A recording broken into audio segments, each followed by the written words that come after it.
that, guys. Okay, I can see it's recording. Okay, so last time we went through the preface. We stopped at the last section. So today we resume from the last section, which is body, appearing, and greater logic from preface. And then we move on to book one, which has two sections. One, the main body of book one, and the other one is the scholium. I will read through my notes and then stop me whenever you have any comments or questions and any interventions that you think is good for the flow of the work. One can say that Badiou's entire mature project mapped to 3 volumes of Being an Event is about the investigation of truths. What is the being of a truth, and what does it mean to say that truths are? How are truths transworldly or universal? That is, how could the same truth exist in multiple worlds? And how is that truths are absolute? The 3 volumes of Being an Event map to these 3 questions. Being an Event Volume 1 deals with the being of truth as a generic multiplicity. Truths are as discernible multiplicities in a situation of being. A Logical World, Being an Event Volume 2 deals with the problem of the universality of truths. How is it possible that despite having their being in a particular world, i.e. despite being singular in their appearance, truths can be transworldly? And finally, Immanence of Truths, Being an Event Volume 3 deals with the problem of the absoluteness of truths. In order to address the universality of truths, Logical Words proposes that we need to first solve the problem of existence. That is, if being is understood by ontology as indifferent multiplicity, how is that multiples come to exist? This is the general problem of appearing. Logical Words calls the lowest level of appearance a world.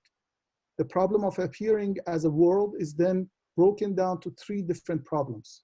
1, how is a world possible? What are the inner worldly rules? Problem of transcendence. If a world is made of objects, what are objects and how objects are possible? The problem of object. And 3, how is it possible for objects to have relationship with each other? Problem of relationship. These 3 problems make up a complete theory of the worlds, which Badiou calls it the greater logic. After defining what a world is as the place in which a truth can arise, the next question is, how are truths possible in a world? This problem can be broken down into 3 problems. 1, what is a subject, which makes up the theory of subject. 2, what are the truth procedures, which is the theory of change. Number 3, how does the truth process create the world appearance of a truth? Or how does the subject give a truth its body, which is theory of points? And finally, what is a body? In presenting the solutions and answers to these 7 problems or questions, Badiou choose to tackle the problem of subject before the problems in general logic. Therefore, theory of the subject presented in Logic of Words is a formal theory or a metaphysics only, since the concept of a body is not yet addressed. According to this, the general layout of Logic of Words is as follows. 1, formal theory of the subject. 2, general logic part 1, transcendence. 3, general logic part 2, object. 4, relation. 5, theory of change. 6, theory of points. And 7, theory of body. Badiou provides other crucial remarks here. 1, as alluded above, the problem of appearing or being co-appearing for Badiou is a logical problem as opposed to ontology, which addressed the problem of being co-being. Similarly, the role of mathematics or set theory in ontology, Badiou uses great deal of mathematics in general logic, topology, algebra, and category theory. 3, ontological formalization is more conceptual and axiomatic. It examines and unfolds decisions of thought whose impact is very general. Ontology requires deeper comprehension of formalisms, while the general logic requires a more vigilant tracking of consecutions. 4, ontology is a theory of consistent multiplicities. This theory tries to do away with or hide the inherent inconsistency in being through a fundamental axiom, which is axiom of foundation. That's why theory of truth had to go around and outside of ontology to show, despite what ontology is trying to achieve, the inconsistencies prevalent in all situations of being, and that is the condition of possibility for truths as generic multiplicities. Similar to ontology, logic, or general logic in this case, tries to show that, actually dissimilar to ontology, logic tries to show that in the inconsistent world of appearances, there is in fact stability and consistency, words, bodies, and relationships. And it is possible to build a consistent instance of a truth as a durable object of a given world. 5, categories of transcendence and object have a long and rich philosophical pedigree, especially to Kant and Husserl. In Logic of World, Badiou is revamping the sense of these terms and making them powerful tools in the service of what materialist dialectic is trying to achieve, a theory to establish the universality of truth. Despite a continuation of the project of Being an Event Volume 1, Badiou states that there may be some loose ends between the two. I have not taken care to guarantee at every point a continuity between the two projects. He cites the problem to be in the area between generic procedure and intra-worldly consequences of existence in existence of inexistent. At the end of this review of the preface, I'd like to leave one thought that I hope we can come back to when we review the theory of the subject and later the theories of points and bodies. Badiou in his Manifesto for Philosophy declares the category of the subject to be the operative category that defines our epoch. And he means this very radically. He believes that it is the time to think of the category of the subject as a pure, not a relational category. This is the category of subject, that is the category of subject without the category of the object. Understanding this shift in the thinking of the category of the subject has a huge impact on what Badiou tries to do in Being an Event. Volume 1, the importance of the axiomatic thinking as an objectless theory. It is important to examine this commitment in relation to logic of words theories of the subject, appearing, and body. So this is the end of preface. Mm-hmm. One thing that I think is, you mentioned this last time, but now, because you made a clear, like you established a comparison, like point by point, between logic of worlds and Being an Event.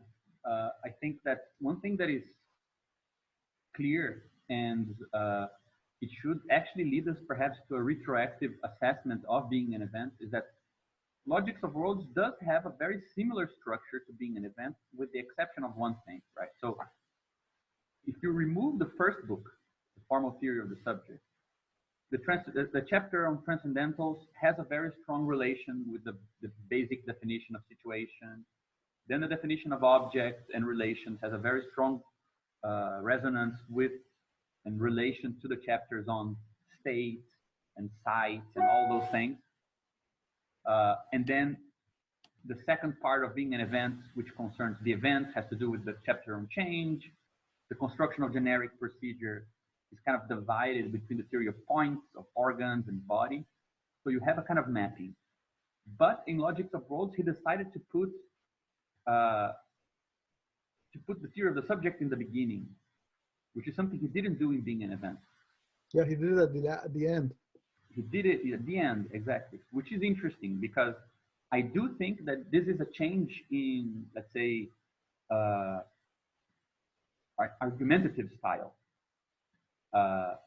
Because he makes a very, it does seem unjustified from a certain perspective that we're used to think. This guy is a formal guy, a rationalist who wants to build things up from the ground. So how can we begin with this book that talks about a kind of, let's suppose so much before we begin, right? This is how the book 1 begins. Let's suppose that the theory of the bodies, the present, the events, the points, all of that is settled. Let's talk about subjective form. And the funny thing is that I think that this choice actually informs much better how his philosophy is actually developed rather than the inverse. So I would say he was more conservative in being an event, and he's more consistent in logics of worlds, in making sure you understand that it is in order to account for what he's saying in book one that you need all the other books, right?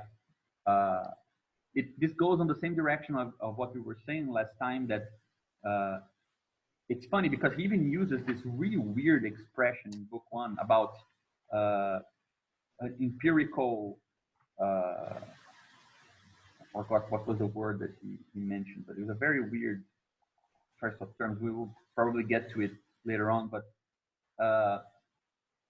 yes, on page 50, second, right in the first paragraph of the reference and operations of the faithful subject, he says, well, the theory of the subject cannot be deduced, it cannot be experimented. Its thought is decided on the horizon of an irrefutable empirical dimension. So it's kind of, he really wants you to begin from this. And I think that it's a similar problem that you find, for example, in Capital with Marx, because you also spend the whole book trying to get to politics. And I think most perspicacious readers of Marx realize that politics is actually presupposed at the beginning. Marx already has a theory of, let's say, the political subject. And the question is, how must the world look like if this political subject exists? Right? So he's not waiting for Capital to be ready, to be working together with the League of the, I forgot what the first name of the League of the International was, but you know, the basis for the very perspective from which, or the conditions or the constraints the philosophy is gonna face are given beforehand by a certain commitment. It's not that you're gonna deduce the commitment or the form of the commitment from the end, right? So I think that in this sense, Logics of Worlds is different from being an event in that particular regard, in how the book is structured, and that this is actually a very relevant thing when reading back being an event, because there is that philosophical introduction in the beginning. And it's funny that most commentators of being an event kind of exhaust themselves in the first meditation, in the same way that most commentators of Capital only speak about the first chapter, you know?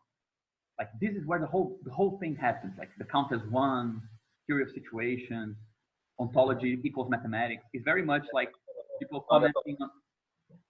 Yeah, this is funny. This is funny. You know, like, you can really get this. You feel like the problem in getting through reading Capital and how most people kind of get stuck, very similar to how people get stuck in being an event, and for a similar reason, I think. So I think it's nice to read back from Logics of World onto the structure of being an event, where Badiou, for example, I think he substituted let's say, the role of conditions in constraining and motivating the project. He substituted presenting it like that for presenting it as a great philosophical piece. Like, the introduction is about him. Yeah, I know I did this and that, and this is my story. Yeah. In a sense, I think that we had this discussion before, Gabriel. I didn't like the first time around I read the beginning of Logic of Worlds. I didn't like the chapter on the subject. I thought it was like a detour. What that's going on, what that's doing there. But now I think it's a more, in a sense, pragmatic way of proceeding. Like, he tries both in the preface and in this first book to make clear that it is not about situations, just the situation. It is not about the world or the worlds. It is about the truths. Yeah. So I think the lesson that all is about the truth. That's the T-shirt. Waiting. Yeah. I think the lesson that he learned, I think painstakingly learned from the reception of these an event, is that people think it is about the ontology or about the first thing. I mean, first impression endures, right? So I think he wanted right away to how to say that? To not give the idea that well, it is about the worlds, it is a kind of a relativism of worlds or anything like that, which could be the case if he started from the greater logic already. Yes. So, and of course, he has to presuppose a lot, and he's presupposing a lot, both from the future, I mean, from what you will read in the book, and both from the past, what you supposedly read in Being an Event as well. And the chapter on the subject is kind of a supplementation of the ending of Being an Event, in a sense, right? Because it's trying to address, complicate and address the role of a subject that is being unfolded there, right? Because it seems to have only one type of subject, which is the faithful subject. And here he's giving a role for the reaction and for the obscure subject, right? I'm reading in French, so maybe my terms are a bit dislocated from the English version that maybe you are reading the translation, but something like that, I think. Yeah. So it both functions like it's strange, like both functions like like he's continuing where he stopped, and at the same time he's making amends. I mean, he's avoiding a problem which he already saw in the construction of the previous book, in a sense. Yeah. And it is a much more pragmatic way of proceeding. No, what I'm interested in is in this, so wait around and we'll see how this unfolds. And it gives a feeling, it's not just a pragmatic way of writing, it gives a feeling, a different feeling to his philosophy, which is, I think it's much closer to your reading, Gabriel, of Badiou than what we normally read on Being an Event, which is, metaphysical Badiou, French theory Badiou, and all that. I So think logical philosophy, it reads almost like a manual. You can do stuff with this. Do stuff with this. Like, yeah, it reads like that. I agree. And I also think that two things that are connected to that. First is that I really think that this change in structure is due to the non-French interlocution that he found in between 88 and 2006 when this was published. He became well-known outside. He got new students. He was introduced to the international debate. It wasn't so provincial in that sense. Politics was open again. So it wasn't really a matter of silently feeding, let's say, it within the book, but out, like if you read the second manifesto for philosophy, it's much more affirmative than the first one, which is very kind of heroically trying to save something from the end. The second doesn't really concern itself with this. And I think that one of the consequences of this is that this book quotes Theory of the Subject, his old book from early 80s, a lot. Like he wants to assess the continuity between the two projects. I think this is partially due because to the fact that one of his main disciples or students was this Bruno Bostiels, a Belgian guy who has a lot of really good stuff on Badiou, but he had this one thesis about the continuity between Theory of the Subject and Being an Event, and Badiou's early political work and Being an Event. And so I see that Badiou does try to propose that continuity here. And second is that it makes sense because Theory of the Subject, the old book, has that structure. He begins by saying, hey guys, we as Marxists are in crisis, we're at a crossroads. We need a new philosophy to go along with our engagement, and not we need to suspend our engagement and see what ontology is, right? So this book looks more like Theory of the Subject in that aspect as well, I think. Yeah, it's like some kind of a handbook. It reads like a handbook. I mean, it's very rigorous. Of course, it has all these aspects of a philosophical treatise, very rigorous, but it is also a handbook. You have like a bunch of concepts here, and the beginning makes it very clear that, okay, the issue is to comprehend what is going on within these procedures, within these arrangements, within these disciplines, right? And not really giving, not necessarily. He says it actually. He says that, yeah, well, I'm remobilizing the concepts of the transcendental, of the object, of the relationship, and it's very, how do you say that? He says orgueilleux. He says it in French, like he's very proud endeavor, right?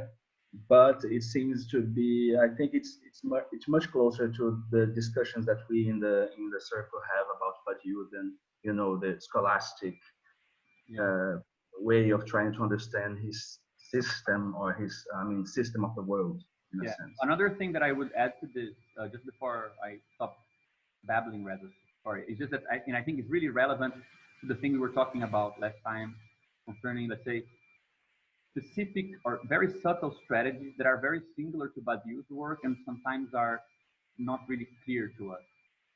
I mentioned last time that he's not so much a critical thinker in the sense that he shows the wrong presupposition of democratic materialism, but that he's let's say the thermometer is not right or wrong, but minimal or maximal, right? More Spinozist in that sense, right? Like you can do less with your democratic materialism than we can do with materialist dialectics. But another aspect of it that I think is also subtle and really goes against the grain of a lot of theories that was a lot of philosophy and ontology, a lot of stuff that happened with the ontological turn in philosophy, which is that it's a really weird situation in which somebody produces new concepts for ontology, for logic, for I don't know, the analytic of existence or whatever, because they're worried about something else. Like he distinguishes so clearly that he's concerned with something else, and in the meanwhile, while he's concerned with this other thing, just happens that he proposes a new concept of object that wasn't really around. Because usually when you confuse the two things and you think, for example, that politics will arrive out of your new concept of object, you impose onto it an imperative that it spells out a new way of living, a new way of relating or whatever, that it seems like it's going to make it even more radical, but it actually requires it to keep a minimal link to empiric reality that will make it kind of conservative ultimately. So a sort of, if you have a political commitment when you're doing your ontology, it ends up that you ask of it to be in contact with the world.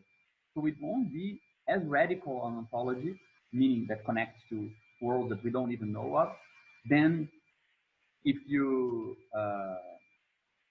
keep those two things separate, right? And you make this weird counterintuitive move of saying, I already have my political commitment. I already have this artistic commitment. They don't need the ontology. The ontology is coming after it as much compatible with these things I already know from empirical, this irrefutable empirical existence, right?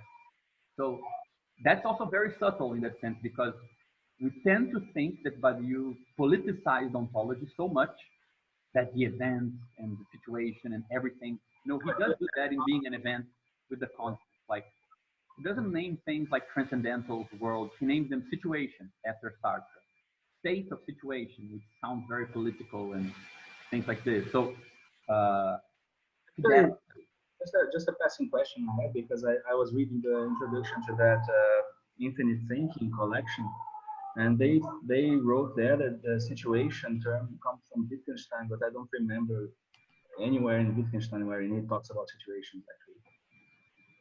I think they just Australian readers. I've not seen that. Yeah, it's the Infinite Thought, right? I'll take a look. The genealogy of the concept, as I understand it, and it's Adventures of French Philosophy. You can find Badiou mentioning this. It's actually Lyotard, Different, because there you find the idea of he uses the notion of situations there. But you have Lyotard using it, and Sartre uses it a lot as well. Maybe it's a kind of weird, like a weird path where in Lyotard uses from Wittgenstein and then he uses from. Yeah, I think then that you have that indirect. Has lots of Wittgensteinian things going on there. Yeah. So there is probably a relation you could establish if you do that.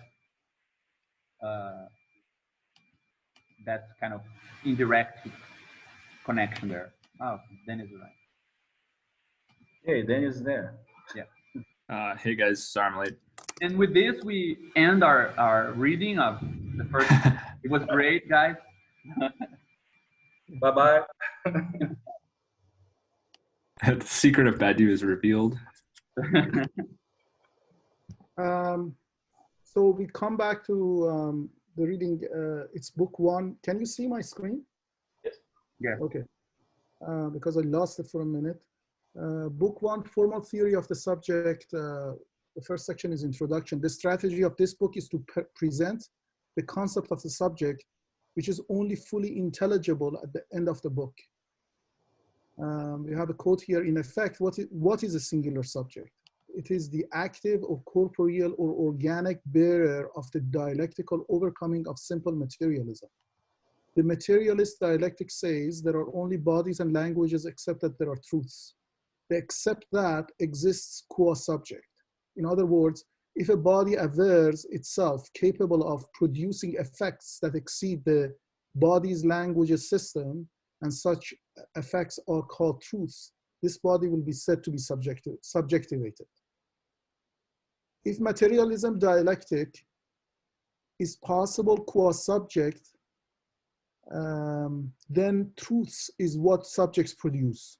Subject's mark is not I or we of the first persons.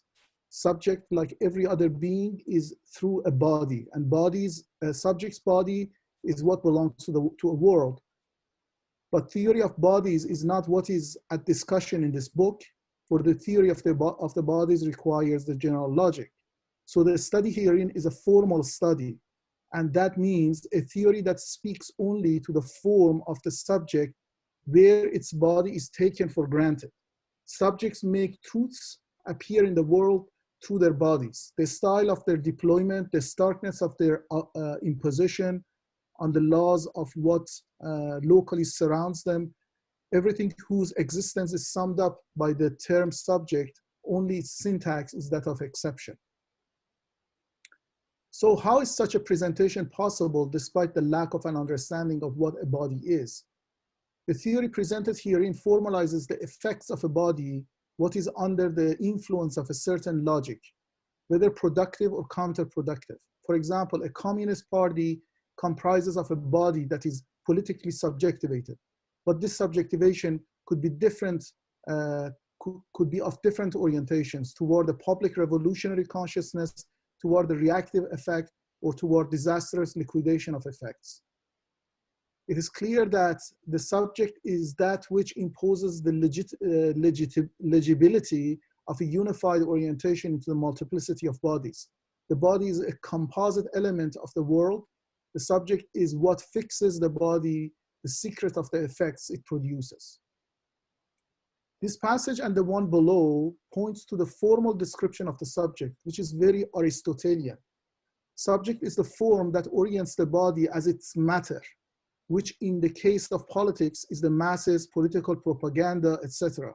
And in this case of musical art, is the systematic effects of rupture together with sedimentation of new sensibilities. The quote below is the fact that the theory of the subject is formal means that the subject designates a system of forms and operations. The material support of this system is a body. And the production of this ensemble, the formalism born by a body, is either truth, faithful subject, a denial of truth, reactive subject, or an occultation of truth, which is obscure subject. I think it is important to recognize this aspect that seems starkly non-Hegelian. Body is not the same as form, which is in a different register of existence. Although arguably every instance of the body may appear in a certain form, the subjectivated form is the result of the rupture and is not attained by a dialectical development of a body which is transmogrified into a subjective form generatively. The aim of this book is thus the formal theory of the subject, which in particular explicates the following typology of the subject: faithful in support of a truth, reactive in denial of truth, and obscure in occultation of a truth. A subject, quote, a subject is ultimately nothing but the local agent of a truth, a formulation we are aware of from being an event. So what is at stake here is the subject form. And in order to think this form, what we know from being an event should suffice us. Subjective formalism supported by a body is that which exposes a truth in the world. In addition to the above typology, this chapter will present subjective modalities produced by three subjective figures with the four truth procedures: love, science, art, and politics. The concept of subject belongs to a singular field of thought that is philosophy. There are three dominant determinations of the concept of the subject. These determinations are: one, phenomenology of the register of experience presents a schema under which subject and consciousness are conjoined. Two, neo-Kantianism of the register of morality designates the imperative for every subject to consider another as a subject. Althusserianism of the register of ideology provides a theory under which subject is an imaginary construct by the state.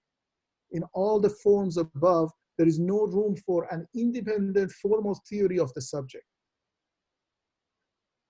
In the first case, phenomenology, Badiou expresses that the subject is an immediate givenness, and as such is a pre-theoretical concept. Subject is a primitive that other concepts of the register are in need of. This perhaps can be understood as the immediacy of the consciousness.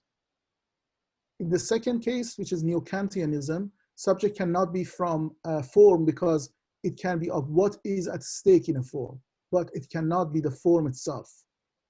In addition, the second case today flattens the subject into the living body. Only what deserves respect is the animal body as such. The forms are only the forms of this respect.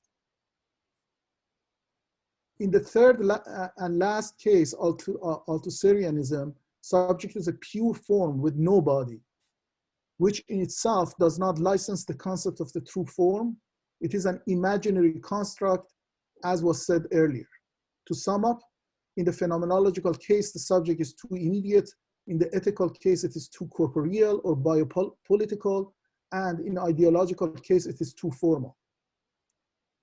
To this list, we can probably add the postmodern and the constructive orientations that generally split between post-structuralist neo-Kantianism and phenomenologists. Here is where we can recognize the philosophical heritage that Badiou follows, and that is Descartes and Lacan. We must recognize that we are indebted to Lacan in the wake of Freud, but also of Descartes, for having paved the way of a formal theory of the subject, whose basis is materialist. It was indeed by opposing himself to phenomenology, to Kant, and to a certain structuralism that Lacan could stay the course. Theory of the subject is not a theory of the object, which is part of the greater logic. But subject, in order to be the operative of the truth, must appear in a world. This means subjects are to also have bodies. The theory of the objectless subject defines subject not in relation to an object, for example, the object of desire, and ultimately to any form of otherness, but a subject whose concern is the coming to be of the truth. Logic of words does not change this definition. It in fact shows how the real subjects, i.e. subjects with bodies, are formed, and how through the procedure of truth, they can become the operative agents of giving a body to a truth in a given world. The importance of the subject is with respect to its pure act and not the existence of another object. This is perhaps a good reason why a formal discussion of the subject precedes the general logic. In this relation, Badiou says that the subject is a structure, absolutely, but the subjective as affirmation of a structure is more than a structure. It is a figure or a system of figures, which always says more than the combinations that support it. Here, Badiou defines two crucial terms, operation and destination. Operations are the schemata that fix the subject structure, there are 4 operations: the bar, the consequence, the erasure, and negation. Destination are schemata tied to the figures of the subject. There are 4 destinations: production, denial, occultation, and resurrection. Furthermore, we assume subjects are in a world that contains the following: an event whose trace is designated by the letter epsilon, and a body issued from the event designated by the letter C. In more precise sense, we assume that there is a world that contains a rupture whose trace is indexed by epsilon and a body C that is correlated to epsilon. The formal theory of the subject is then, under the condition of epsilon and C, trace and body, a theory of operations or figures, and destinations or acts. I pause here if there are any comments.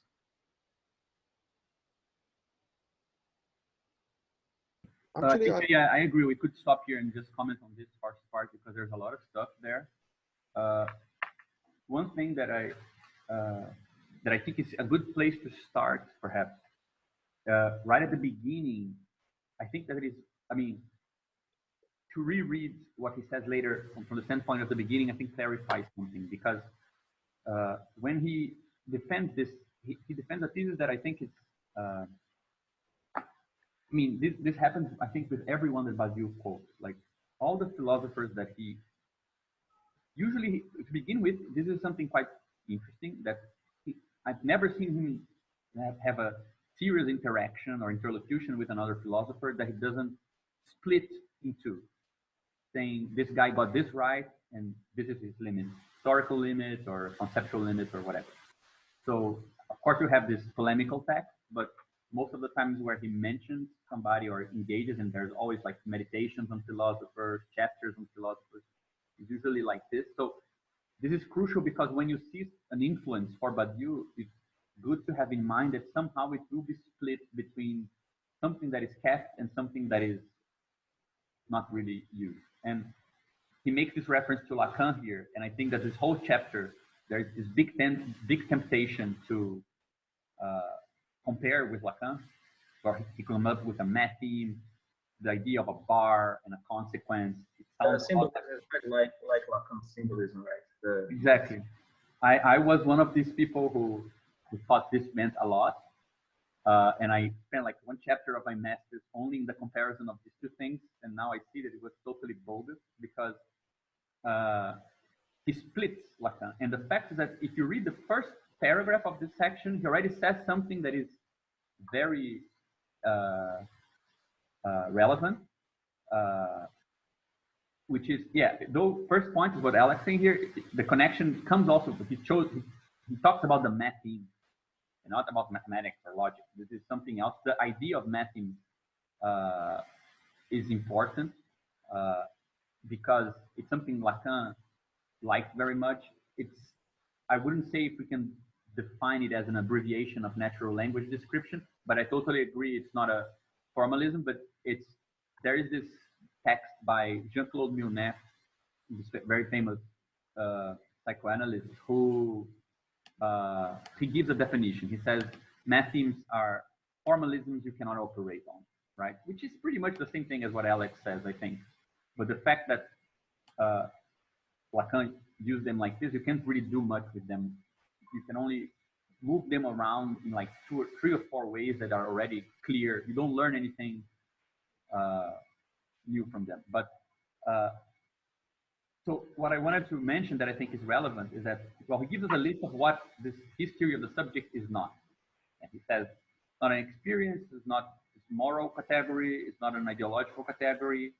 Then he quotes Lacan approvingly, which I think led a whole series of commentators, both of Logics of Worlds and of Being an Event. And here, I think the historical fact that Badiou was introduced into the Anglophone world mostly through Lacanian commentary, I think. There are 2 big schools, the Deleuzean reading of Badiou, which I think ended up being more fruitful in the long run, though it was more critical. Most of the people who engaged with him through Deleuze were interested in this kind of rationalism of being human that at the same time gave a new place to mathematics and to a bunch of other things. But ultimately, they all agree that it was a heroic to French theory-like approach to this kind of overcoming of the continental analytic divide, and they all developed different stuff.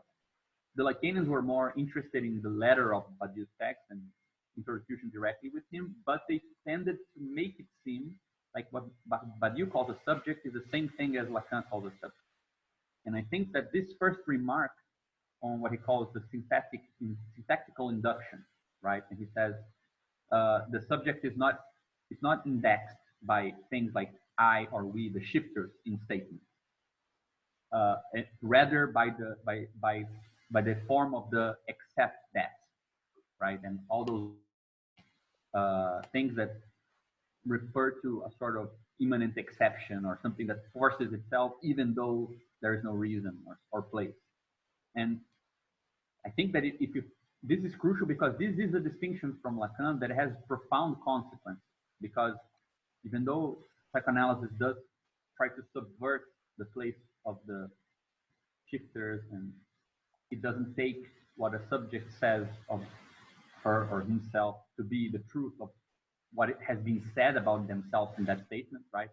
You can state something about yourself that is not what you wanted to say. But there is still a dialectic with the position of enunciation, right? The definition of truth in psychoanalysis is connected with the fact that something is said in a statement that you didn't mean to say, but which refers back to you by the very fact that you said it, right? So it is a more complex theory of enunciation, but it is very much connected to this operation on speech, on how speech refers back to your biological body, right? Though it's true that psychoanalysis, especially Lacanian psychoanalysis, has a very inventive way of thinking about how anatomy, biology, physiology, or somatic reality relates to language. It's definitely not any deterministic or teleological or whatever way, but this is relevant, right? This is not something you can leave off the analysis. Whereas the way that Badiou defines that elements of language that concern, let's say, how is the subjective process grasped in our statements, or how are the reference of this how is it that a truth procedure is the reference of a statement, of a true statement? It's totally different. I think it's very important to pay attention to this, because this is what will free Badiou's theory of the subject from the scale of individuals. And it's true that psychoanalysis complicates this, but it complicates this by dividing the individual, right? The split subject has this, it's split at the level of the shifter. You think the shifter marks your position. No, what marks your position is the fact that you said it, right? So for example, the classic example, Zizek always uses this, and I think it's good because it shows us how this performative dimension plays into the theory. The guy comes to his wife. She always knew that he was betraying her with different mistresses, but then one day he comes and tells her of a mistress. He says, "I'm cheating on you with this woman." Well, at the level of the statement, it seems like nothing was added. No information was added. She already knew this. But the very fact that he said it says something new, and that she's special because he decided to tell her. So the thing that gathers information about desire was not the content of the statement, but the very fact that it was stated, right? But you cannot remove from that equation the speaking being. It says something about that guy's desire. It doesn't say something about the ontological constitution of whatever, right? Or about love. It says something about him. So when Badiou shifts his analysis, he keeps many of the properties of the Lacanian subject or the novelties that he inaugurated, but he shifts it to this other way of analyzing propositions about things, right? For example, the proposition a revolution has happened participates in the revolution. That's the example he uses in Being an Event. But in that case, he's not saying, it doesn't refer back to the speaking being. It refers to the revolution, right? So the exceptional dimension, you're saying something exceptional. we're all okay living our lives in, I don't know when, in France, 1789. Then you, crazy guy, enter the room and say revolution is happening. The very fact that this is not, let's say, referred to anything in reality, participates in the consistency of the thing that you're claiming, right? You're claiming something exceptional. Nobody's going to accept it simply by verifying it into reality. But that lack of verification participates in the consistency of the thing that you're saying that's going on. But you see, it's not, the reference is not you, that guy is crazy, which is what a psychoanalyst would probably say. It's the revolution. That's the reference, right? So this is what I think the syntactical induction suggests. It's a very different way to. I mean, sorry, Gabriel. You mean the reference? You mean what is above the bar or what is below the bar? And here's my theme. Sorry? Because what is above or below the bar? Where is the reference, in a sense, of this discourse? If we are mobilizing Lacan's notion of discourses and comparing it, I don't know if the comparison goes up there. You know, maybe it stops before that. But if there is an analogy with the Lacanian mathemes, I mean, he for instance defines what is below the bar as a subordination, a relation of subordination. It's badiou, right? So the matheme for the faithful subject is one wherein a body, right, a divided body sustains an event that produces the present, if I remember correctly. This is fundamentally different from the Lacanian way of understanding what's below the bar, if I'm correct or not. And maybe this is exactly what you are saying, perhaps. But I'm just wanted to get clear on that. I think we will get to that. We can get to that as Reza moves on. But I think a very quick answer is that the relation is so. I mean, he says it a bit later on that you shouldn't look for the subject inside the matheme. The subject is the composition of those operations, right? So that's something a psychoanalyst would never say, even though there is one matheme that has exactly that structure in psychoanalysis, which is the matheme of the analyst discourse. And no analyst, the exception perhaps of a very small group, and therein already lies the subjective induction, the syntactical induction, except the small group, would agree to say that psychoanalysis produces its subject rather than reveals it through analysis. But the analytic matheme has psychoanalysis on top. It has a relation to the production of a master signifier, and it produces a subject. So it's the only one that comes close. But regularly, psychoanalysis uses that very similar writing to imply that you're locating the subject in language. So you have the master signifier tries to, I mean, we can go into those things a bit later if you guys want, because there's a very nice way to compare the two that I think allows us to see what the reason why I'm insisting in this, and it has to do with your research, Caron, is that I think when I read this, I thought that this was the key to understand what sort of, let's say, philosophy of language or kind of analytic method for thinking through the traces or the prints that subjective processes leave in language, right? It has a lot to do with this, the fact that the sort of analysis he's proposing of statements or propositions that we say from within political processes or artistic processes shouldn't really look back. It's not looking to find a reference on the speaker, right? Yeah. So I think that this will come into play later as a main. But nonetheless, I think of course this may not have the far-reaching consequences that one may impute to it, but it is interesting for me that the traces of the event are almost always statements in a natural language. So this is kind of, but I understand. I'm not trying to nominalize. Why are they statements in a natural language? Yeah, like what's the statement for Spartacus? There's a statement. He says the trace of the event is a proposition, and the proposition is a we should go home. We the slaves should go can and should go home. Yes, but I think that again, there is a really good. That's a really good example. We can go into it later, but as we move on. But don't you agree that once you see the like you are a slave owner, and suddenly some slaves just get together and leave. There are constraints over the sort of statement that people will produce. They don't need to have produced a statement.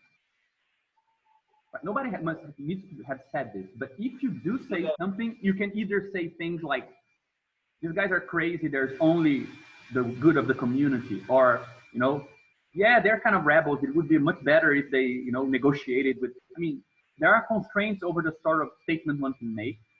And what we call destination is to say the underlying formal constraint, the fact that they only fall into certain types of statements is relevant.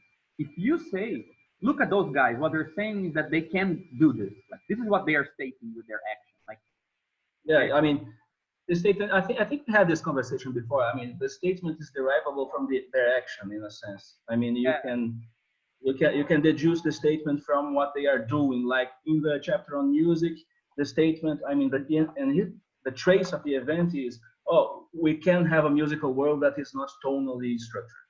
This is the statement for the scholium, and this is not something that, of course, in artistic practice is usual to have somebody state the like a manifesto or something. Yeah, somebody say, yeah, I'm going to do this. But the idea, I understand perfectly that the idea is not to, oh, somebody said that, or Spartacus said we should go home. It's not this the point. The point is what they are doing can be encapsulated in a trace, right? This is an event that can be encapsulated in a trace that can have approximately the form of a demand. It's a kind of a demand that can be derived from a set of actions, in a sense. I do think that there is a very subtle question to ask that is underlying your question, which is it necessary that the translation of acts onto natural languages are always possible or not? Sure, that's a question. Though he gives partially an answer because the whole point of truth that is transworldly, therefore moving from natural language to other forms of organization might be accounted for in his theory. But I think it's a very interesting question. I just kind of forced this issue onto the table because I think it gives a very nice element to how to approach perhaps a more analytical engagement with this. Yeah, I think for me it suggests almost immediately, even though their politics. I mean, of course, I will mention Brandon, but their politics are fundamentally different. Brandon is kind of a reformist. The whole philosophy does kind of points that way. It's not very. There are no places, built-in places for rupture. But nevertheless, the distinction between explicit statements and implicit norms is kind of interesting. In the case of Badiou, it's not exactly a norm, but it is something that is implicit in a way of acting, right? That you could maybe reassemble as the trace of an event and give it an explicit form that is made to make explicit in maybe natural language, perhaps some other way, something that is happening that has to do with the way people are acting, in a sense. So there's a parallel there. You have to, of course, throw away a lot of Brandon in order to mobilize this idea of implicit explicit to make sense in an analytic philosophy sense of this Badiouian idea. But I think for me, I mean, somebody brought up more in the analytic tradition than in the continental one. It helps a lot to understand. Also, I think on this point, just to bring Reza into as an author, not only as a commentator here, in his book that's coming out, he uses this distinction between that we talked about a lot between composing and disposing, in the sense that there is a mode of a discipline or a generic procedure in which everything is composing it. So statements participate in the consistency, or they are part of the movement of this thing unfolding, and there are conditions for you to dispose of it. to be able to serve yourself of it or to render it explicit and, let's say, outward in a certain sense. So perhaps that distinction that we make there is also useful and more intrinsic to the, like to make that move to Brandon and to implicit, explicit norms, because there's definitely more to it. The only comment I would also make before I shut up is that though this idea of destination seems like many destinations, seems new to Badiou's thinking if you just read Being an Event, which is definitely just concerned with fidelity, there's no other theory there. If you read either Theory of the Subject or his Ethics, a short book on ethics, you'll see that he always had that idea. So in the Theory of the Subject book, you have the idea of nihilism as a subjective disposition that can be productive if you force it in a certain direction. You have the idea of a subject that's trapped in the superego, and that's also not an unsubjective position or asubjective. So the idea of destinations, you can actually track it back in a genealogy in his work. There was just no full-on theory, I think, of this. Shall we continue? Yep. So section 2 is reference and operations of the faithful subject. The foregoing affirm that the theory of the subject is not phenomenologist, that is, it is not descriptive, and that is, it does not include a description of a given pre-theoretical form, nor is it moralist, that is, it does not entail a pragmatic or practical experimentation, practical experimentation involving a form, and furthermore, it's not critical that it does not constitute a negative form produced through a critical or critique of ideology. You are therefore compelled to say the theory of subject is axiomatic. It cannot be deduced because it is the affirmation of its own form, but neither can it be experimented. Its thought is decided on the horizon of an irrefutable empirical dimension, which was illustrated in the preface. There are truths, and there must be an active and identifiable form of their production, but also of what hinders or annuls this production. The name of this form is subject. Here we see the affirmation of the axiomatic nature of the theory of the subject reside in the fact that truths exist for which we must have an active and identifiable form of their production or annulment or obscuring. Being axiomatic means that the theory of the subject starts from its own presuppositions and does not import the definition of the subject from any other principle, nor is this theory generative, neither in its genesis or its production. What are the preliminary statements of this axiomatic theory? Let's examine the following. Truths exist as per the evidences supplied in the preface. 2, truths by definition do not exist on their own. They must be produced as per requirement of forcing, which was presented in Being an Event.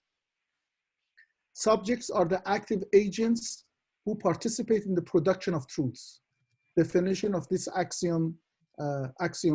axiomatic system. It follows from the above statements that the subject is a category of materialist dialectic. Materialist dialectic being the ideology that is after the establishment of the except for. The definition in number 3 above says that the subject is defined in relation to truth, not, for example, to an object vis-a-vis the paradigm of subject-object dichotomy. It is also evident from 3 that subject is an active and not a passive body. This is a long quote. Saying subject or saying subject with regard to truth is redundant, for there is a subject only as the subject of truth at the service of this truth, of its denial or of its occultation. Therefore, subject is a category of the materialist dialectic. Democratic materialism only knows individuals and communities, that is to say passive bodies, but it knows no subjects. This is the direct ideological meaning of the post-Heideggerian deconstruction under the epithet of metaphysical of the category of subject, to prepare democracy without a political subject, to deliver individuals over the serial organization of identities or to the confrontation with the desolation of their enjoyment. In the France of the 60s, only Sartre in a reactive mode and Lacan in an inventive mode, refused to play a part in the drama. Consequently, both found themselves faced with the dialectic between subject as a structure and subjectivation as act. What does the subject subjectivate? As we have said, the subject comes to the place of the accept that, but this syntactical determination does not elucidate the subject's formal relation to the body that supports it. Here, Badiou calls out a counter-reaction to that of the democratic materialism, Sartre and Lacan, under the influence of Marx and Freud, treatment to the role Marxist, testament to the role that Marxism and psychoanalysis has played in managing to keep the lights on the category of the subject in the Western thought. But in doing so, the main dialectic they face, according to Badiou, is the dialectic between structure and act, or subject as a structure and subject as act. In my view, Badiou traces exactly the same path that is laid before him by the former masters. The elaboration of the subject, therefore, should comprise two formalizations: the formalization of something that stands for the structure and the formalization of what constitutes the subjective act. The rest of this section describes, through the brilliant example of the slave revolt of 73 BC, the formal definition of the subjective structure and subjective act, but in terminologies that suit the new theory of the subject: trace of an event, body, point, present, etc. Let's first see what constitutes a subjective structure. Let's add another statement to the setup of above statements. 4, we suppose there exists a real rupture in the world we call an event. Together with a trace of this rupture, we denote as epsilon. A subjective structure, or as Badiou calls it, subjective form, is thereby defined as a body denoted as C that is under the influence of the trace epsilon. In this sense, we say C is subjectivized under epsilon. The link thus established between C and epsilon does not leave the body the way it was before. There are consequences to this linkage on the body that affects the subjective formalism that this body is capable of bearing. These changes are implemented point by point that shapes the body to be organized and reshaped according to the trace of the event. Point herein simply means what confronts global situation with singular choices, with decisions that involves the yes and the no. In this sense, a subject exists as the localizable or localization of a truth to the extent it affirms that it holds a certain number of points. That is why the treatment of point is the becoming true of the subject at the same time as it serves to filter the aptitude of bodies. Therefore, subjectivization is not only the creation of an initial link between an eventual trace and a body, it is also a process of treatment of points, whose effect is to move the body to adapt more to the eventual trace. Subject is the initial conjunction of the eventual trace with the body and the procedural conjunction that takes place at each point. Badiou defines pi as representing the concept of present that denotes the set of consequences of the eventual trace as realized by the successive treatment of points. The present is ultimately ultimately a present of truth. Provincially, we may be able to consider a consequence of an eventual trace on a body to mean the same as the treatment of a point. In that case, pi is simply the set of consequences on the body. Present is in some sense the realization of the hitherto unknown possibility where a body is subjectivated to the extent that it subordinates itself to the novelty of the possible. In more layman terms, pi is the subordination of the body to the trace, but solely in view of incorporation into the present, which can also be understood as a production of present consequences. A body, to the extent that is subordinated to the eventual trace, is called organ. This immediately suggests that the body is never fully subordinated, and some part of it may remain negative towards the eventual trace. At each point, the region of the body is subordinated. That is, it is in pi, is the organ. We symbolize the consequences by the symbol and subordinated by dash, the bar. The body C, as we have formerly seen, is always divided in a different way at each point. And as the result of the treatment of the point, like we said, the body is split. So the body is, in fact, always divided. This fact is shown by putting a slash to show the division of the body, and we'll write the divided body as C bar. The matheme of the faithful subject is thus presented as follows. Epsilon bar bar C gives pi. The subject is not in any of the symbols or letters above, but the formula as a whole. The quote, such a subject realizes itself in the production of consequences, which is why it can be called faithful to epsilon, and thus to what vanished event of which epsilon is the trace. The product of this fidelity is the new present, which welcomes point by point the new truth. We should also say that it is the subject in the present. The subject is faithful to the trace and thus to the event, since the division of this body falls under the bar, so that the present may finally come to be, in which it will rise up in its own light. I love how he is incapable of ending a section of a text without a poetic statement.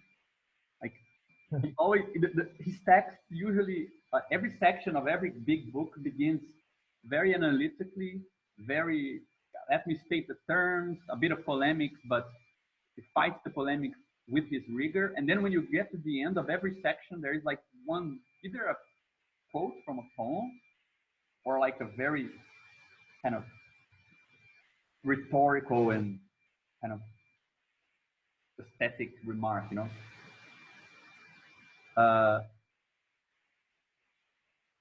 So I think some things that I think are really useful to mention here are first that I mean, I'm not sure if this is the wording of the text itself, but I do think that it's a bit misleading if you consider it in the general aspect of the book. The fact that, you know, in this matheme, the trace really has a small, the trace of the event really has a small role to play, in the sense that it does, let's say, stand here for the, let's say, the minimal, what he calls the affirmation of structure, right? This form is possible. I think that it's, I always think when I'm in doubt with how to think through this mentions to events and things like this, it's never to give it a sort of fulguration or a sort of insight kind of approach, but more like a hypothesis, you know, like when you have a problem or you have a situation, you can come up with very stupid hypotheses, and they will have the exact same form from good hypotheses until certain other things are done. The same way that good axioms that will produce interesting consequences, they might have kind of a subjective or empirical origin that is indistinguishable from an interesting one, right? Axioms are different from laws in this aspect, and he developed this in Being an Event a bit better in the first meditations, that they are more ordinary in a certain sense, because they are quite indifferent to the context in which they are produced. They don't enter into that complex rule of sovereignty that many philosophers discuss concerning law, that, well, in order to state what is not, you need to bring it up. So crime is implicit in law, or you don't need, you need to establish a law, you need to commit a crime. So there is something, at the same time they're instituting something inward towards the system, you're also excluding something. Axioms are very particular. I mean, you have a very long history of common notions and postulates and things like this. But one of the funny things about axioms, and I would say two interesting things about them, is that the first is that they're more indifferent or more indistinguishable from stupid propositions than a law. Second, that there can never be just one axiom. Like a system with one axiom is not a system. How you really find out if there are things to be deduced, there's something multiple about having these things. So I think eventual traces and things like this, that if you have to kind of give them some sort of representation to make more manageable, I think it's always better to think in terms of hypotheses than in terms of, you know, I had this blinding insight, or I'm just absolutely convinced of this truth. You know? Yeah, you're trying to stave off like the continental, like what mystical version of the event or something like that. Yes, I think that's important, because then it clarifies where the true side of, you know, where it's at. Because when you get further in this chapter, you'll see that in that big diagram he makes with faithful, reactive, obscure subject is the present that is at stake, right? That's where you measure consequences. That's what splits the body. That's where everything happens, right? So it's a very consequentialist approach. Yeah, like, the present, like the effects of a thing in the world, in a situation. Yes, exactly. So no wonder that we'll need. Yeah, it's producing a present time, so to speak, something like that, right? Yes. So I mean, everything that, I mean, though the word trace is connected to the epsilon, all the traces in the more common sense of the term are contained in the present, right? That's why the subject is in the present. So I think this reflects on the fact that this mapping has one, and I love the fact that the implication bar is actually of the two terms, right? Epsilon over bar C, that has an implication with the present, and not the trace with the present on top, which is how the Lacanian one is written. The Lacanian mapping, you have the signifier. Yeah, there's two consequences in the Lacanian. The consequence is on top, and on the bottom you have another operation. So it's slightly different in that sense. So I think that's very relevant, because let's say, I would even, rather than map, I think that's actually crucial. Rather than map, like what Reza said, Aristotelian division between form and matter, to the trace as form and the body as matter in this mapping, I would rather map form, subjective form, on the level of both counted together, and matter on the side of the present, in the sense that everything that gives you some concreteness to what is on the left side of the formula actually appears on the implications on the right side, right? Because there's a good reason why bodies only appear after the theory of change, which is, objectively, bodies are objects, composed of objects, and everything is an object. It's only from the perspective of the subjective formalism that the question of capacity, aptitude, destination appear, and then you see the same thing as a body, right? So it's not really a matter of their object and their body. Bodies are, objects are going to exhaust bodies in a certain sense.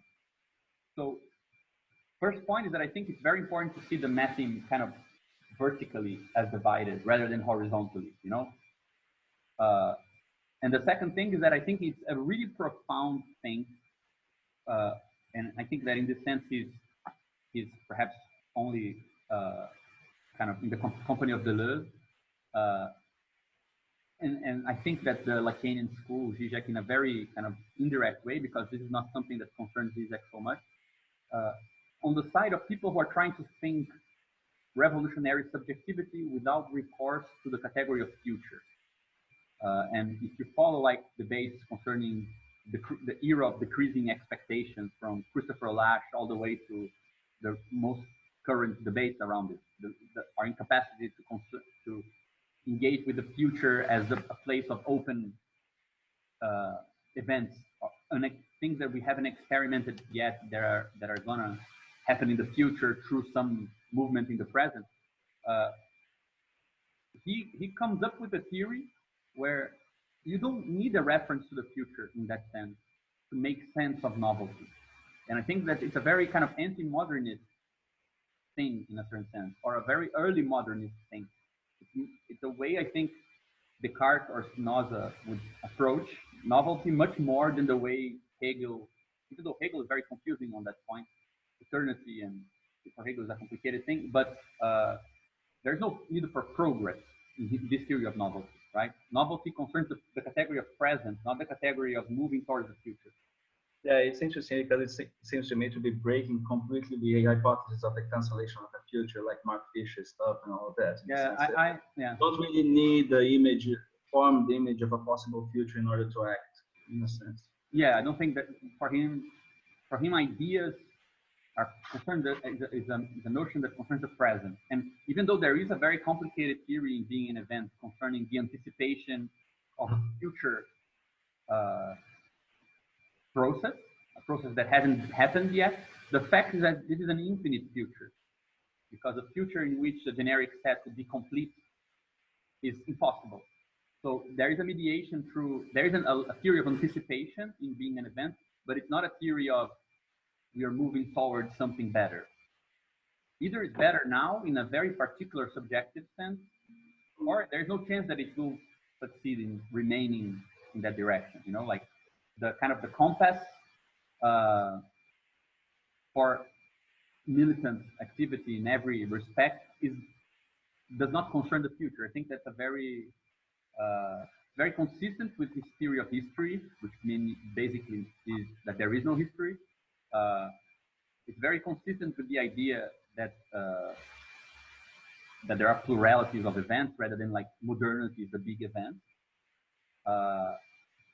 But it's weirdly anti-modernist in the classical or the more traditional sense.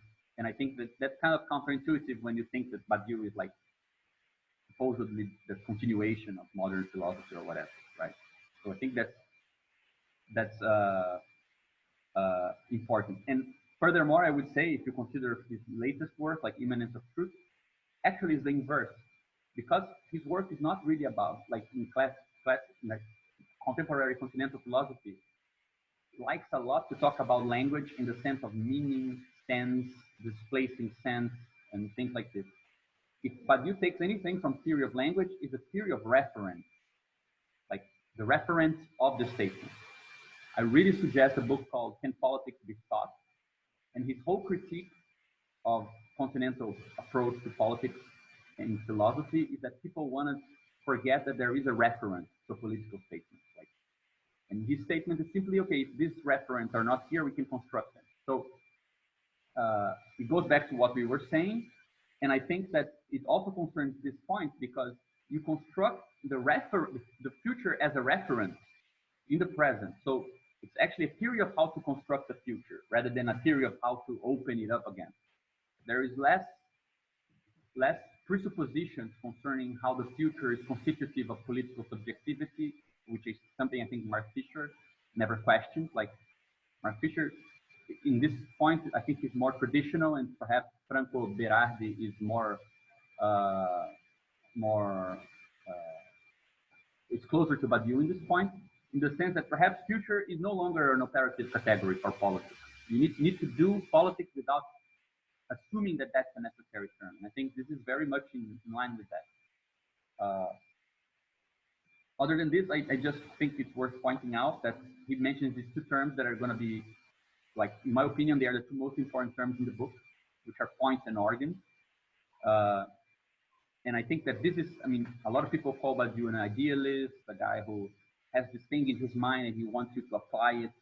Politics should be done the way that he thinks about it. But even though when he gives us an example, usually that seems like what he's implying.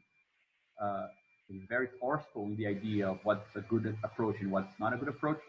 If you just take the three concepts that he presented here that we don't have in any other place in his philosophy, body, point, and organ, and the present, actually you get the body is never pure, meaning it's always split between what you can activate of objects and of the world and what you cannot. So it's not possible to assume simply that, you know, a trait will create something that is fully involved, incorporated into this thing. It's messy, right? There are parts which are activated by this and make sense with it, and parts that won't. Then there's a lot of pragmatism with this theory of points, which is like a clearer inclusion of the problem of how to decide, where is decision, how it is a logic of consequences and collection of decision making that really gives body and existence to what's at stake here. And this idea of organs, which comes from the other side, which is not enough to have a hypothesis, is not enough to be pragmatic about it. You need to be smart in the sense that, you know, things can do certain things. Don't ask of certain people in politics to do things that they don't know how to do. It's stupid. It's not even a matter of pragmatism. It's a matter of don't be stupid about it, you know? So I think that there is a nice, you see these things coming back into picture that many people feel like it's missing from the system. A theory of the messiness of testing a certain hypothesis, a theory of the pragmatism of what it means to truly go through its consequences, and a theory of, okay, but you need to know the world you're in because not everything will be able to do anything, right? And you need to know how you negotiate with what composes a body. Some things render certain things possible, but are incapable of doing it in other aspects and things like this. So I think there is a lot of elements in this that are, in my opinion, these are the things that he really contributes in terms of giving more flesh to his theory of subjectivity. It makes it seem less like this detached, idealistic thing, you know? There is a question here that I think is a good question. In which sense we can understand the divided body as an active unconscious for the trace of the event? I think we should talk about this. Yeah. It is right. I mean, he mentions several times what is under the bar or subordinated as unconscious. Yeah. And I did not find any reference in the book that why in what sense he's calling this unconscious. I think that there are two references that I would bring here. One is to a text on the book Conditions, on the unnameable. And the other, which is connected to this, is the book on ethics. Because I think the two questions, this question concerns especially the distinction between the barred and the non-barred body. And the fact that he says like the unmessy or uncomplicated or fully incorporated body is a fascist or fetishized or totalitarian or whatever you want to call it. It's actually an obscure idea, right? And in both the ethics and in this text, he makes and in the text on the unnameable, he makes a formal argument because there is a theorem in model theory that I forget the name, Firkin, I think the name forgot, that proves that there is a set which contains an element that is unnameable from the standpoint of that particular model, that it nevertheless contains it. Unnameable in a very particular way, which is very counterintuitive, but it's important for Badiou to claim that the desire to fully incorporate let's say, the things that compose or sustain a certain idea in the world into that idea, so that everything fits into it, right? Everything expresses that idea. That's what he calls the formula for disaster, right? A disaster is precisely the forcing too much the idea into the world, rather than negotiating with constraints. So, in the ethics, he will point out that, well, knowing how to tolerate a level of a limit to the forcing, knowing that you're never going to fully force something into being, but because there are parts within the body that are not active and are resistant, but that this is part of the process. I think that's what he's calling unconscious, in the sense that there is a foreign body inside the body. That's like a Freud's definition of the unconscious and trauma for like from 1895 to 1910 almost. You get texts where he mentions the idea of a foreign body inside your own subjectivized body, right? So I think that he calls it active unconscious in the sense also that trying to purge this kernel that resists subjectivization is actually a fetishistic process or a perverse process or whatever you want to call it, right? my impression is that this is what's at stake with this bar. It marks that you're materially inscribing the world, but also a deadlock to that inscription, right? The slaves do want to move, but there are some slaves that don't really buy that this is a path to freedom. But they are concerned by it because this is a movement of slaves, not of 3 slaves named X, Y, and Z. It's about the slaves, right? So how can the proposition about slaves in general accept and tolerate that some slaves are not part of the movement? That's the unconscious of that movement. For example, it can be taken up again in the future. Like, why is it that those slaves didn't join? So it's an internal question that remains to be worked through by the movement, but if you try to purge it somehow and for example, remove the universality of the movement, or to delegitimize the status of those slaves that don't join, purge them in any way or whatever like this. This is like, I think he takes on the resonance with the psychoanalytic strategies that try to do away with that sort of uncanny element, right? So I would guess in that direction. Okay. Shall we continue? Perhaps it's better. I have a bunch of questions, but it's maybe just go on a little bit more, I think. Continue. Okay. Number 3, deduction of the reactive subject, reactionary novelties. Deduction of the reactive subject from the faithful one is based on the insight that being reactionary is itself an action. This reminds of Badiou's usage of Hegel's dialectic of force in contrast to the dialectic of whole part in the theory of the subject to theorize the objective force and what he called then the double determination between its place and outplace.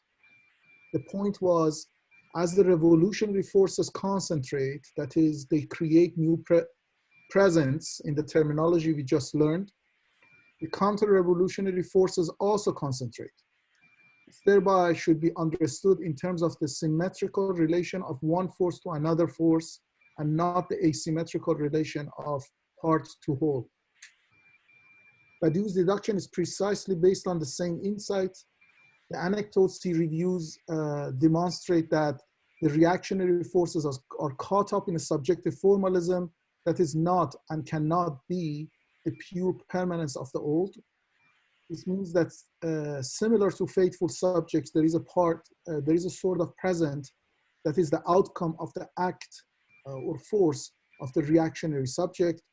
But you cause this the extinguished present to distinguish it from the faithful present pi and denoted as barred pi. It is obvious that the reactive subject is counter the traces of event. This fact is denoted by negation of epsilon. Hence, we have the preliminary formulation of negative of epsilon implies barred pi as the formula of the reactive subject. But what about the body of the reactive subject? It happens that reactive subject also has a body, but its body designates the formula of the faithful subject, which is epsilon bar, C bar implies pi. For the formula of reactive subject will be the following. So that's the formula.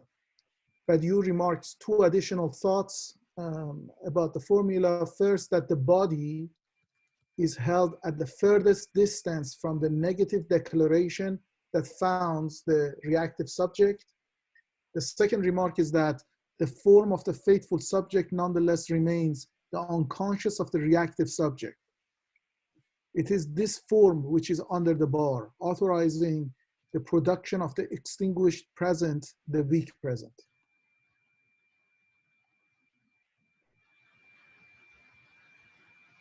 Keep going. I have one remark here. One thing that I realized now that we're talking is that, and somebody asked a question that, or made a comment, Alex here, that goes in this direction. And I think it further clarifies the idea of the active unconscious of something. First is that we start seeing that in a different direction than the Lacanian mapping, Badiou is constructing things on top of things, right? is accumulate, one maxim accumulates on the other, rather than you have an operation that turns. That operation on the Lacanian maxims is very weird, and Lacan himself was not consistent with it because he produced a closed group with those four terms. But then when he decided and this was a good idea, he came up with a fifth one that doesn't fit those things. Like he combined them in a way that wasn't permitted by his own theory. Funny thing, the capitalist discourse. So the idea of turning around the elements in Lacan's maxim, it's, I think, poorer in a certain sense in terms of what it renders intelligible. You need to know a lot of extra additional information to interpret it, rather than here where you can come up with propositions that make sense simply by realizing the implication between the maxims that accumulate on top of each other, right? And I think somebody mentions this here. So you can see that what Alex says, the full body is a fantasy, the one that will appear later on in the obscure one, because it's constructed on top of the divided one. So it's included in the maxim that the divided body has is a more primitive term. It composes the other concepts, right? So this thing is clearer in the construction, I think. But one thing that I realized by listening to you is that for the faithful subject, there is a, let's say, internal dialectic between the new and the old, or the passive and the active part of the body, where it's kind of like, yes, there's something activated, there's something going on, some elements of the world are being meshed together to support some experimental movement, but there are things that are dragging. Something of the old remains inside the new. But in the reactive and the obscure, you get the inverse, right? Yes, you want to keep things the same, but something of the new remains inside the old. And that's what gives it also a movement, right? It's not simply conservatism in the sense of nothing has happened. Even the statement of nothing has happened requires a new statement, right? So whereas the faithful subject will be the problem of, okay, how is the old contained in the new? And what's, let's say, the proper way to negotiate with that material that resists subjectivization? In the inverse, in the two other destinations, you get the inverse sort of, it's the new that is the weird or the uncanny or the foreign body inside the old, right? And you need new operations because of this. So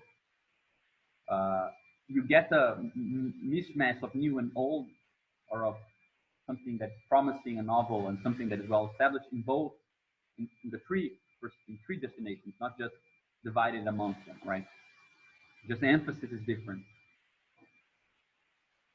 Okay. For the obscure subject, full body and occultation of the present, the third and last type of the subject is the obscure subject. Both faithful and reactive subjects are after establishing a new present, extinguished present in the case of reactive, yet a present nevertheless.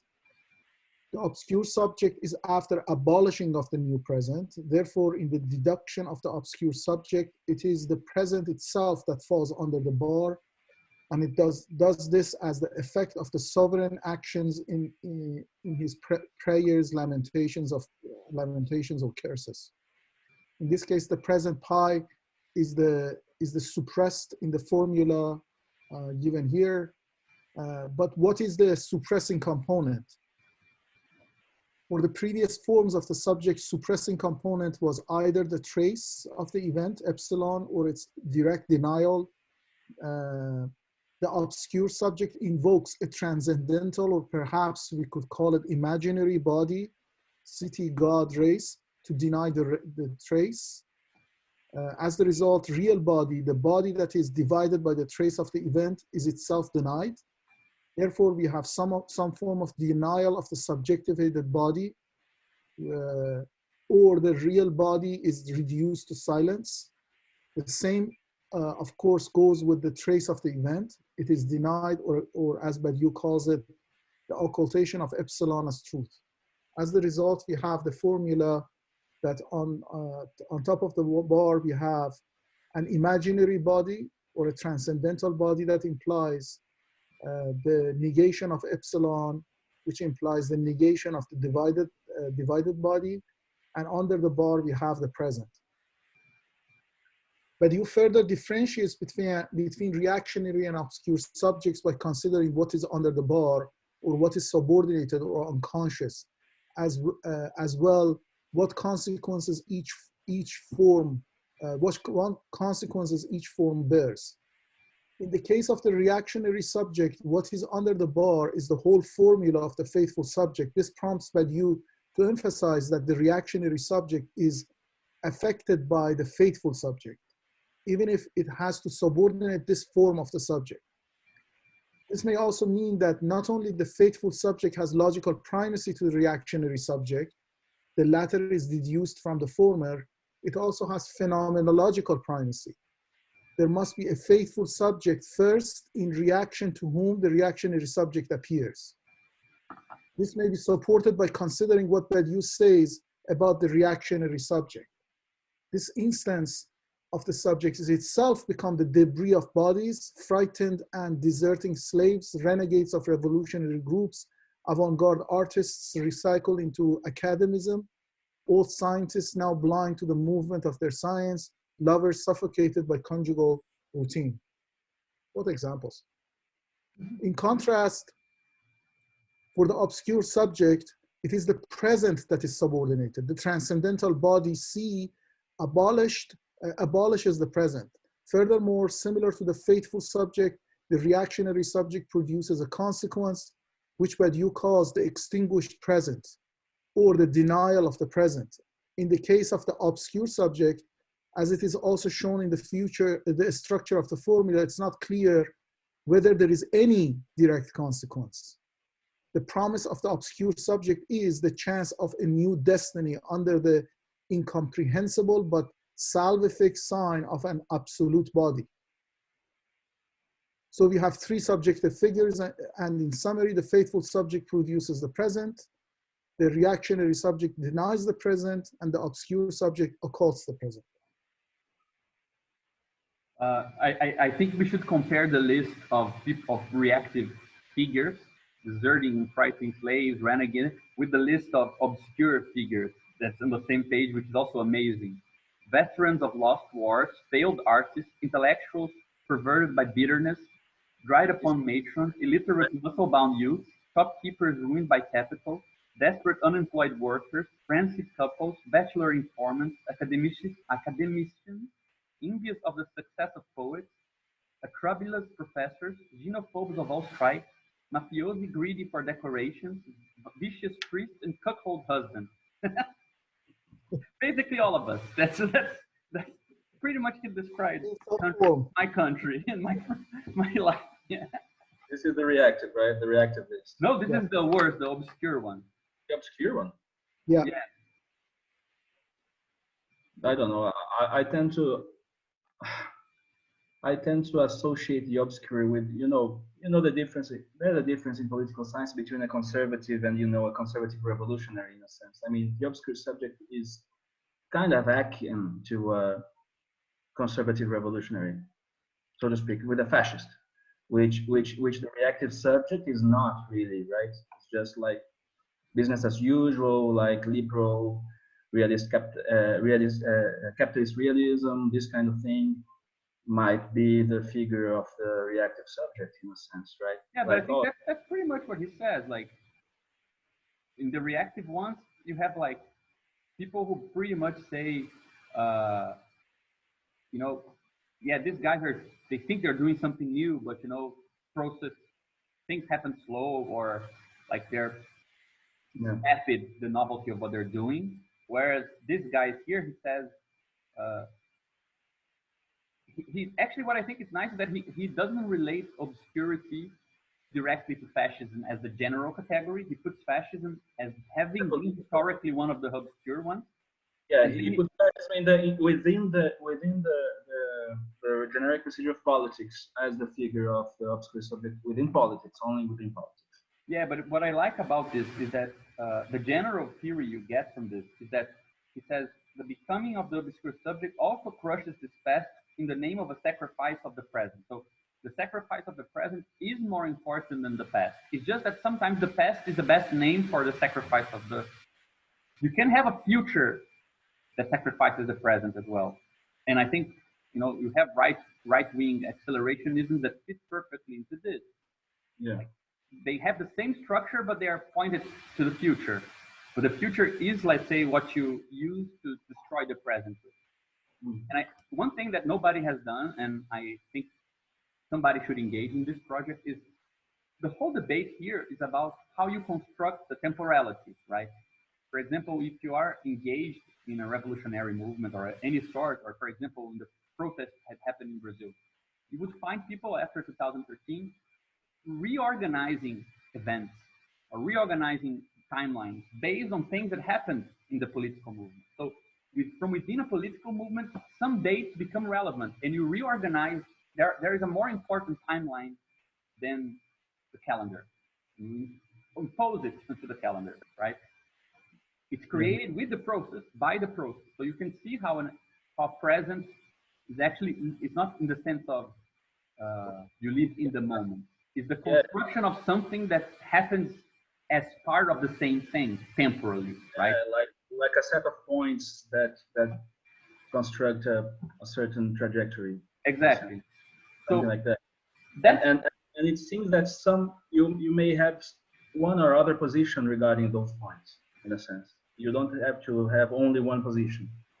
So then you have like, I'm trying to, of course, let me spill the beans. Like I'm trying to apply this to, you know, those people who think that, sorry for those who are not in the know because of, you know, Brazilian recent politics, but for instance, 2013 is the work of the CIA. For instance, this hypothesis. Yeah. This is the hypothesis of a reactive subject, so, because, you know, there's this equivocation between those who are for the Workers' Party. In a sense, they are part of a certain mobilization, a certain so to speak, a certain procedure, right? But at the same time, there are these what do you say, this rebellion inside which was already a, so to speak, progressive movement, the Workers' Party movement. So who's the reactive subject, in a sense? From the point of view of the people that support the PT, 2013 was a reactive movement or an obscure subject, whatever, something like that. And conversely, from the point of view that of those that participated in the movement in 2013, usually. But look, right. I think that's a great example. Like you could divide it. I mean, first, Alex said something that I think is important, that this list here is not meant to say what is the active of course. movement of the obscure subject. Is, let's say, people who are tempted by this approach, right? And I think that what's useful is to say, we could definitely use 2013 in Brazil to say, some people use it as the marker of a particular calendar of events that mark a timeline, right? Some people say this is actually getting in the way of true progress. The Workers' Party is already a good thing for the country. Creating a new movement with rebellions and things like this, they are getting in the way of institutional change. That's more reactive in this sense. Like, yes, something happened, but let's say, I interpret it as the obstacle to the true novelty, and which is slow degree by degree change. You mean there are those who take the same novelty to mean, say, the novelty to end all novelty, right? Let me go to the streets to make sure nothing like what we are doing actually happens again. Which was, let's say, this right-wing takeover of the movement, right? Which we saw. Nobody knew how to subjectivize their discontent, and it seemed like so. But the reason why I say this is that there is, let's say, one other guy who Badiou likes very much, who had a very detailed theory of the conditions for history to happen, and it was Hegel. And it's funny that his theory has two things as, let's say, main conditions for history to appear in time. One is writing, and the other is the state. So the idea that there is an objective thing that you can detach from yourself and then look back onto it, like this reflexivity. That's what distinguishes time from history for Hegel, right? There are many societies that had no history because there was no objective process of materially incorporating spirit into the world and then looking at the spirit of the people and saying, we are this, let's do something else, or you don't have this reflexive movement. So it's funny that he keeps all those aspects of reflexivity in a sort of immanent sense, the idea that you need to deal with something that is outside of you, that is concrete, like a state or something like this. But he doesn't have like it as a transcendental thing, right? There are many beginnings to history, and then you have reactive people who say there is no other history, there's just development of modernity. And there are people who say there is no history because there is always the same laws, right? And you can have this in a sort of nostalgic way, but you can have it in a futuristic sense as well, like a more sophisticated nihilism. Yeah. Yeah, I was thinking, I don't know if this is too beside the point, because I've been thinking since Alex brought up the question about the norm. Have a norm is we are not talking really about norms, but we are talking about let me state like statements that are derivable from action, right?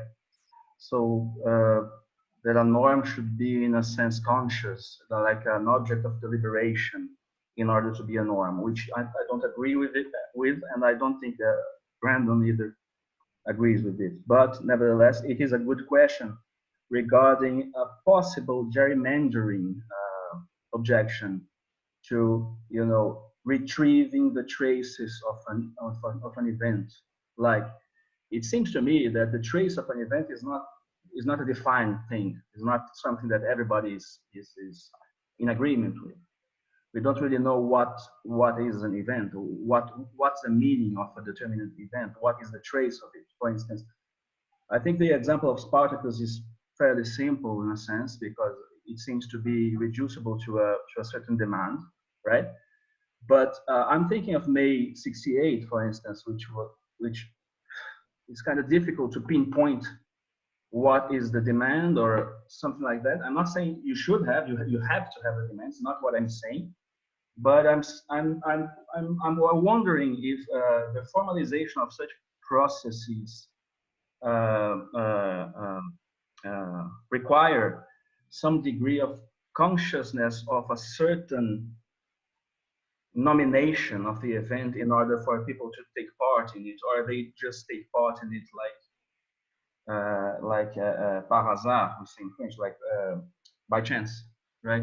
Yeah, I think that's a question with a lot of ink spilled over, like what's the conscious counterpart of all of this, like for cognitive agents and things like this. And I do think if we have more tools in our disposal, it will become clearer.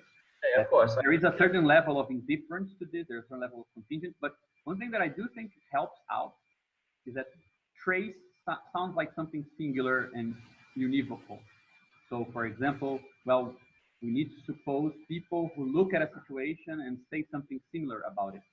But in Badiou's ontology, there are only multiples, meaning that a trace is a multiple, meaning that we don't need to suppose that any of the slaves say the same thing about what they're doing, for it to be able to be by someone else in some moment, perhaps partially unifiable as we did under that statement. So I think that's important, otherwise, of course, this question is important concerning conscious, how do we engage in things like this?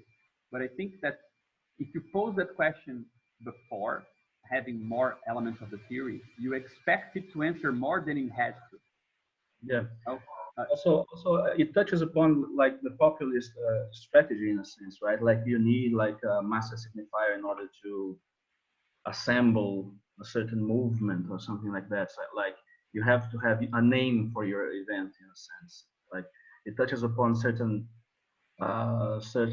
contemporary approaches to strategizing politically in a sense. Yeah, right? I would bring into play here a very common experience of people who had like bands and played music together. You always are already a band before you decide to name the band. Like everyone knows that meeting that you already like everyone. You're trying to name something. So the thing comes before, the name comes after. Like of course the name participates in the vibe that you're creating, but when you're trying to come up with that crappy name when you're a teenager, you're trying to name something. The Badiouian question is, what is that thing? And not what does a name do? You know, for Badiou, names separate things from multiples. It doesn't create a multiple. That's axiomatically defined for him, even, right? Axiom of separation is there to assure that in his ontology, names can only do things to things, and not. Yeah.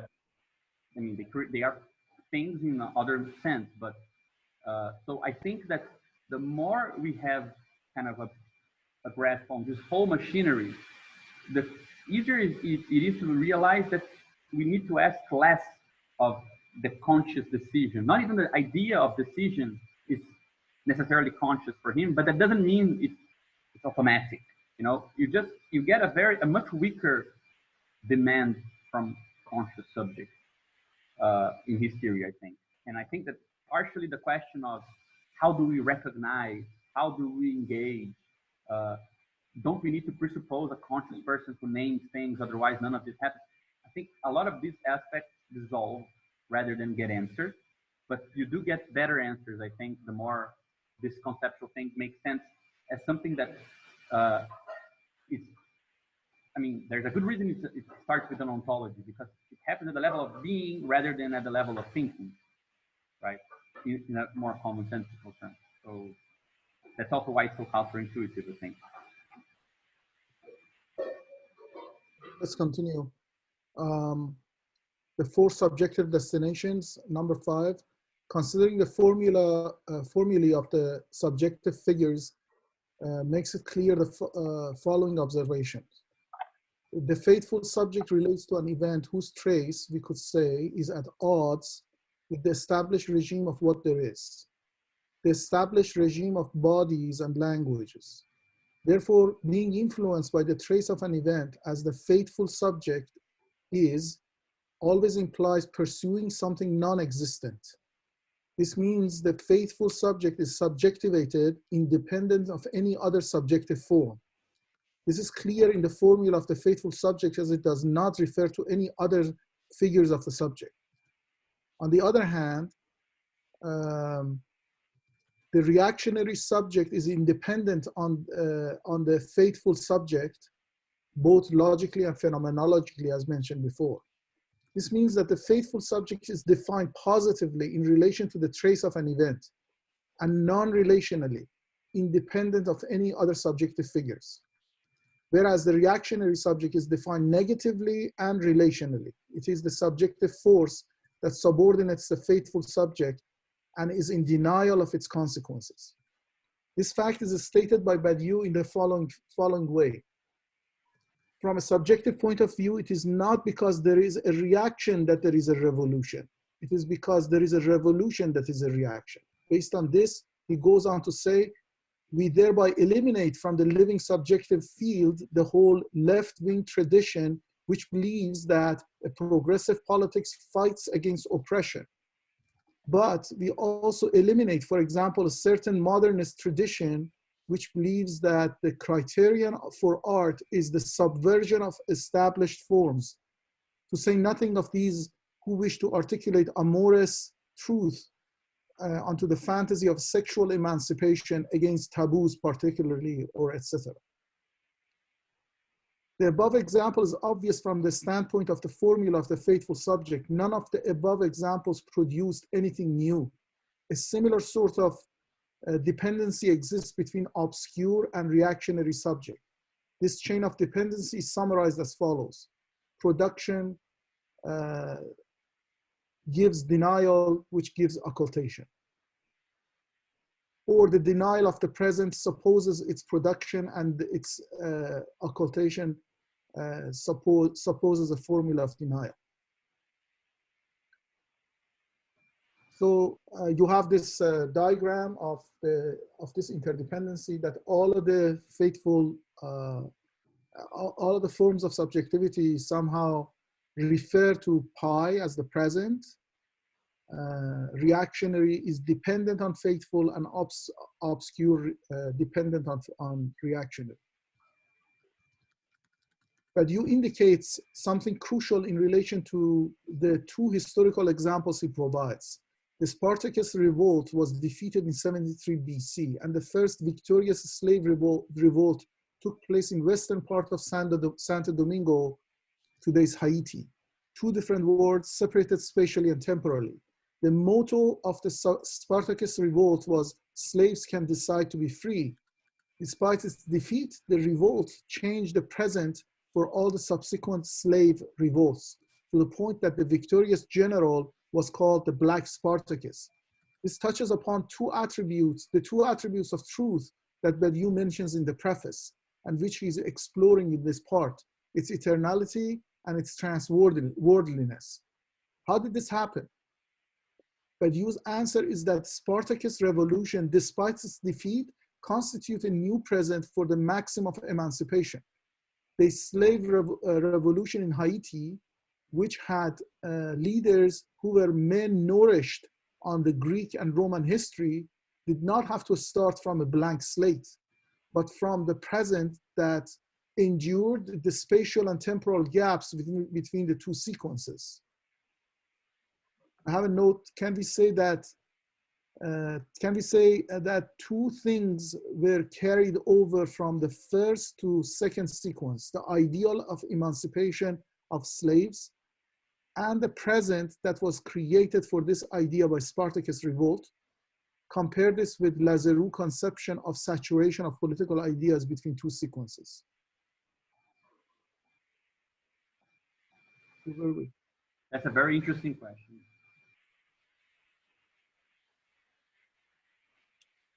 I lost where we were.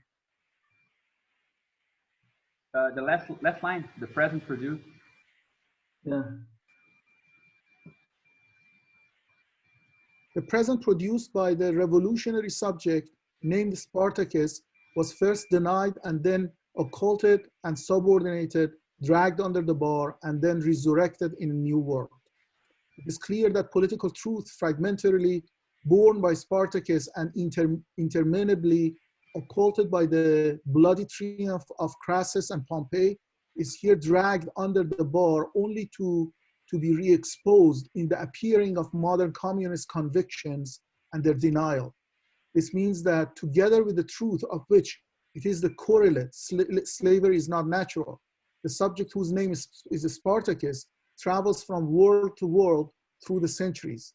Ancient Spartacus, Black Spartacus, Red Spartacus, etc. Badiou here provides yet another example, this time in the domain of mathematical sciences pertaining to the discoveries of Archimedes, who anticipated the differential integral calculus in 250 BC. The same subjective formalism can be observed in the scholastic era when Platonic mathematicism was obscured by Aristotelian hostility towards it. In all these examples, the same subjective formalism works. A faithful subject produces the present of a truth. This subjectivizes the reactionary subject who works toward the deletion of this present by subordinating or eliminating the faithful subject. And this subjectivizes the obscure subject whose effort is to subordinate or occult the faithful present itself. Badiou thus explains the chain of one sequence to another as such. There is a new subjective destination he calls resurrection, which reactivates a subject in another logic of its appearing in truth, who extracts the occulted fragment of the form, of the truth form, truth from another sequence. This implies that the occulted fragment of truth endures the temporal and spatial gap. He emphasizes that a resurrection presupposes a new world, which generates the context of a new event, a new trace, a new body. In short, a truth procedure under whose rule the occulted fragment places itself after having been extracted from the occultation. Therefore, we will say that every faithful subject can also reincorporate into the eventual present the fragment of truth whose bygone present had sunk under the bar of occultation. It is this reincorporation that we call resurrection. With regard to every genuine present, one can rightfully hope that a new present, by activating deoccultation, will make the present's lost radiance appear at the salvific surface of a body. Here you go, your poetic. Yeah, the little moment. It presents this complete schema as follows. This is the schema. So as you see, you have this part of the schema that existed before, Yeah. the dependency of faithful, obscure, and reactionary onto present, and also the dependency of reactionary over faithful and obscure to reactionary. And then you have another destination, which is the second faithful, which through an operation of resurrection subjectivizes another faithful object. So the relationship of faithful to, as we saw, is production. The relationship of reactionary is denial. The relationship of obscure to present is occultation.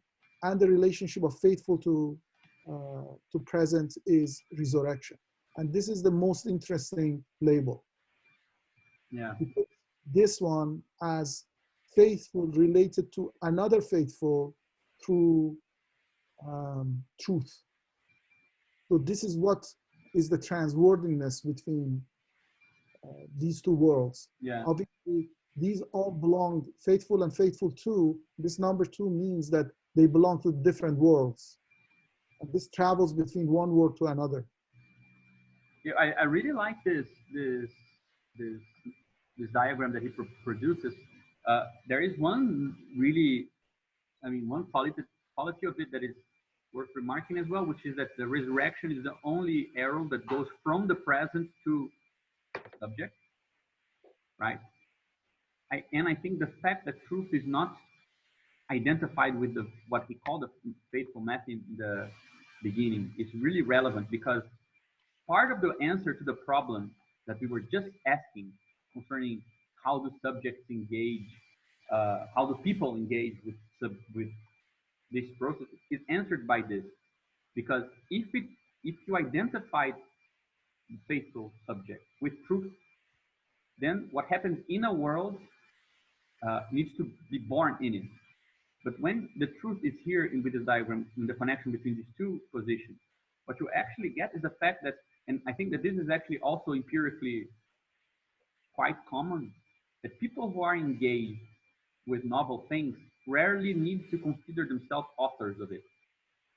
I mean, it's much more common to hear a discourse of heritage, like others before me, and that sort of thing, within the discourse of novelty than within the discourse of reaction.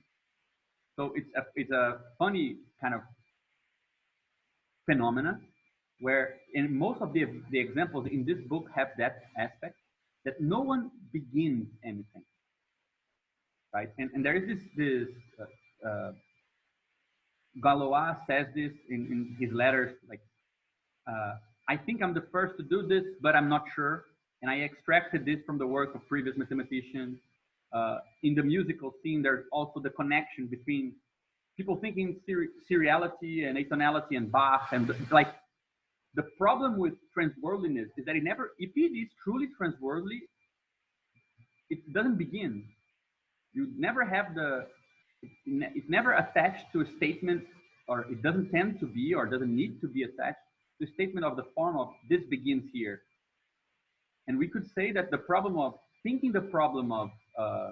subjectivization, of incorporation of people into truth processes, when we assume that things happen in a world, it creates the question that we were dealing. Okay, how do you know something is happening if it wasn't happening before?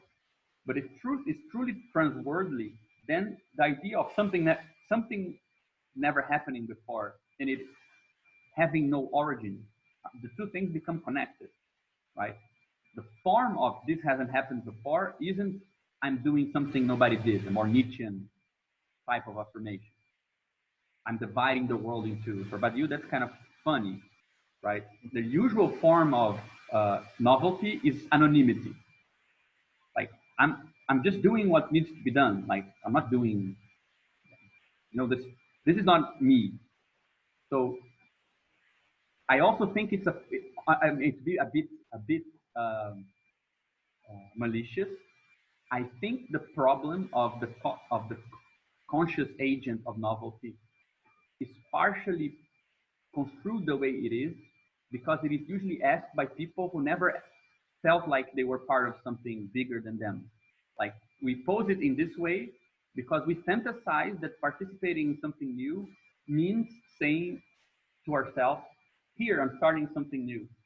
Whereas usually it has the form of something more anonymous, like, you know, this thing that's happening. And that's not really the empirical form of novelty. It's not really like, oh my God, eureka. Eureka means, oh my God, I just found out how to continue something other people were doing. It doesn't mean I just began something from the ground up. So I think before we even pose the problem also, I think of the conscious role, the role of consciousness in all of this, we need to also make sure that the phenomena we're trying to think through truly has the form of something new appears to me.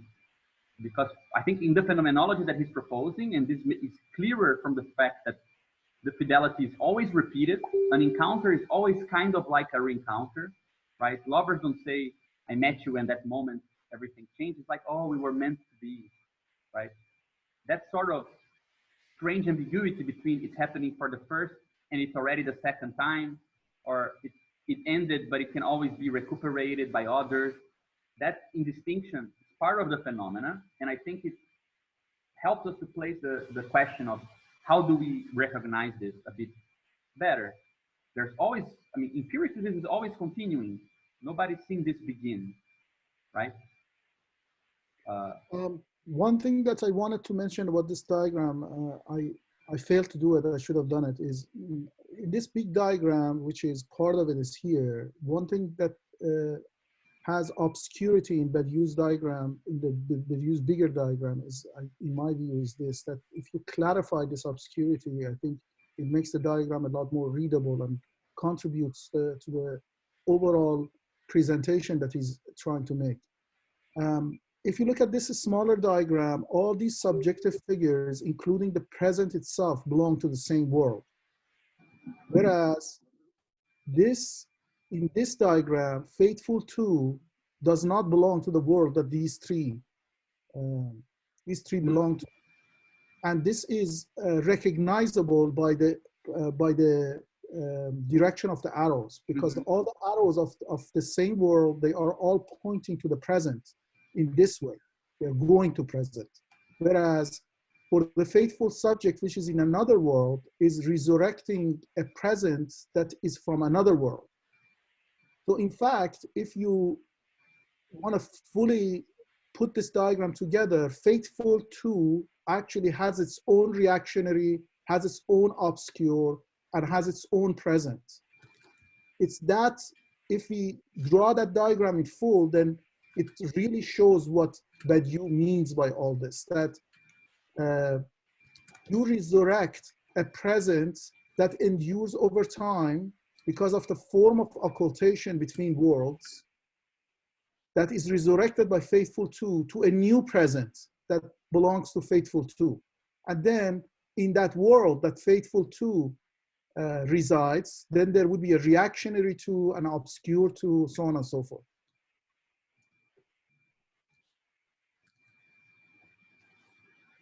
Yeah. So let's continue. The final question. In this section, Badiou reiterates the importance of the questions that remain open regarding body that requires the sort of elucidation that will come in the general logic. What we have seen in all formulae of the subjective figures, body appears either as the active natural unconscious of the trace, faithful subject, at the furthest reaches of its reactive negation, reactive subject, or under the effect of a violent negation, which is obscure subject.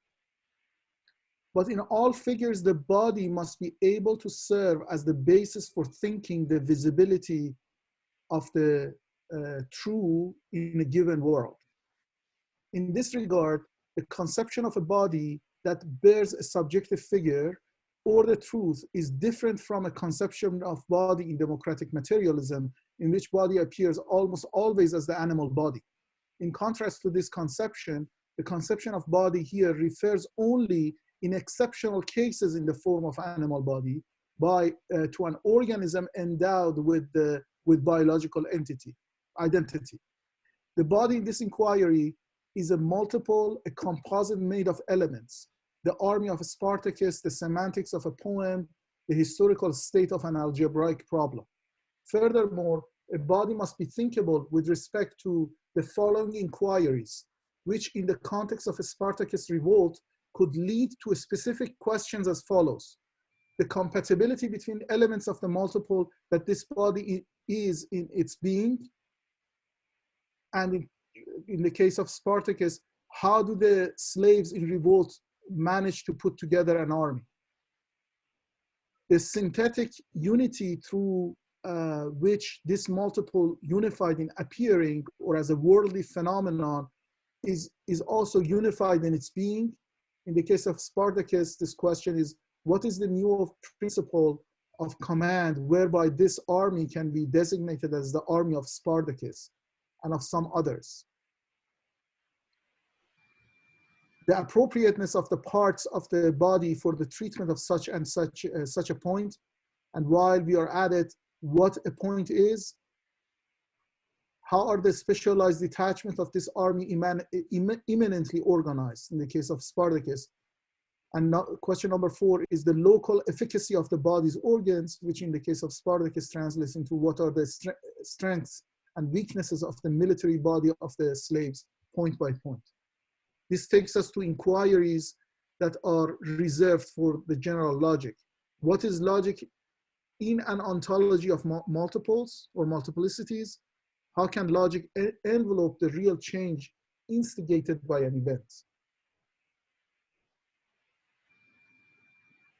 Section 7. Yeah, you guys will continue to the top of the hour.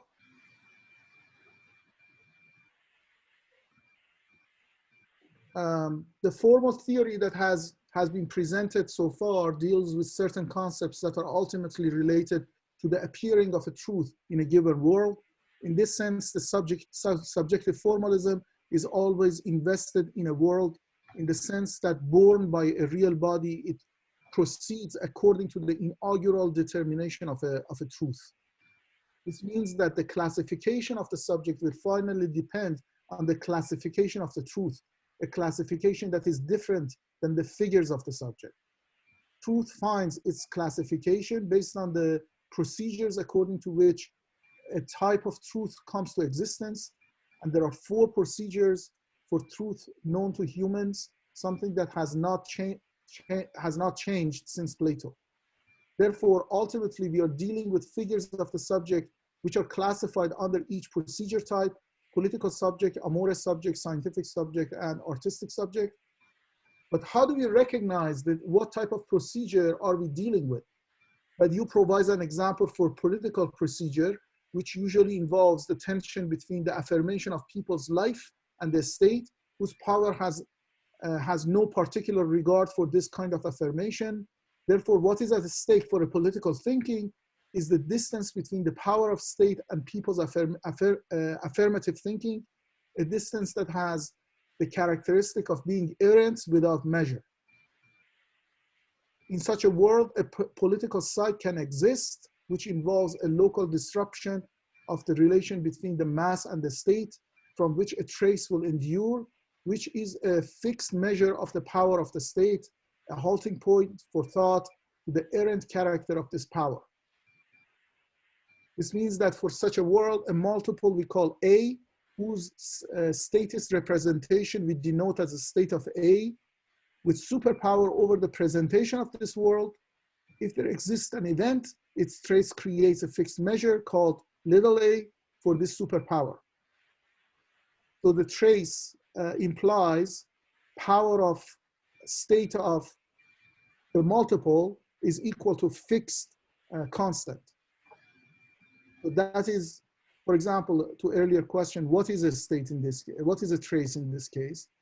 Trace is a fixed measure. In the case of a political trace or a political event, is a trace is denoted by having a measurement for the power or the superpower of the state over the situation or the presentation of the situation.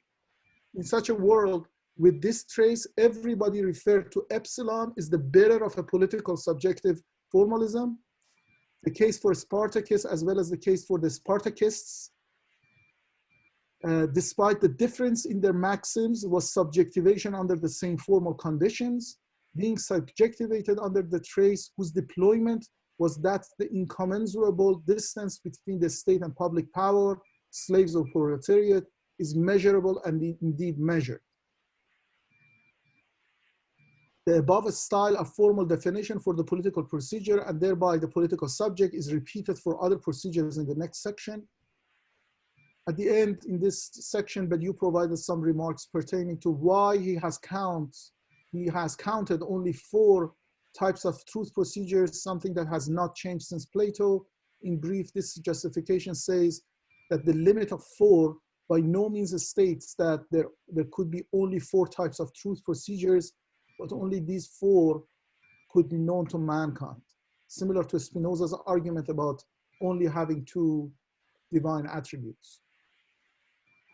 I wonder, I mean, I wonder if we shouldn't do the same thing we did last time and leave the end of the chapter for the beginning of next meeting. Just because, I mean, we're being at it for so long, which I'm not sure what you guys think. I think we should read till Scholium and read the Scholium to next week. Is that okay? I'm fine with that as well. But yeah, next time I will be presenting, right? The Transcendental book 2. yeah. But then Reza read the Scholium bit before I present, or I get that Scholium. I think we should. I actually think we should discuss. I mean, we knew we were. I think Reza managed to do almost impossible, and which is to actually synthesize like every information in the book. Every main bit of information is contained in the summary. But I think this will be very likely impossible as we go on. We'll have to be much more selective of what we actually present, because there are way too much per book. Yeah, right? For the transcendental bit, I think it will be almost impossible to do. Yeah, I mean, so I do think with that level of fine-grained selection. Yeah. So I do think that it is up to us if we read together the Scholium or skip it, because I do think there's a lot of great stuff, but at the same time, I think some selection will be necessary from now on anyway. So I think we should be selective as well.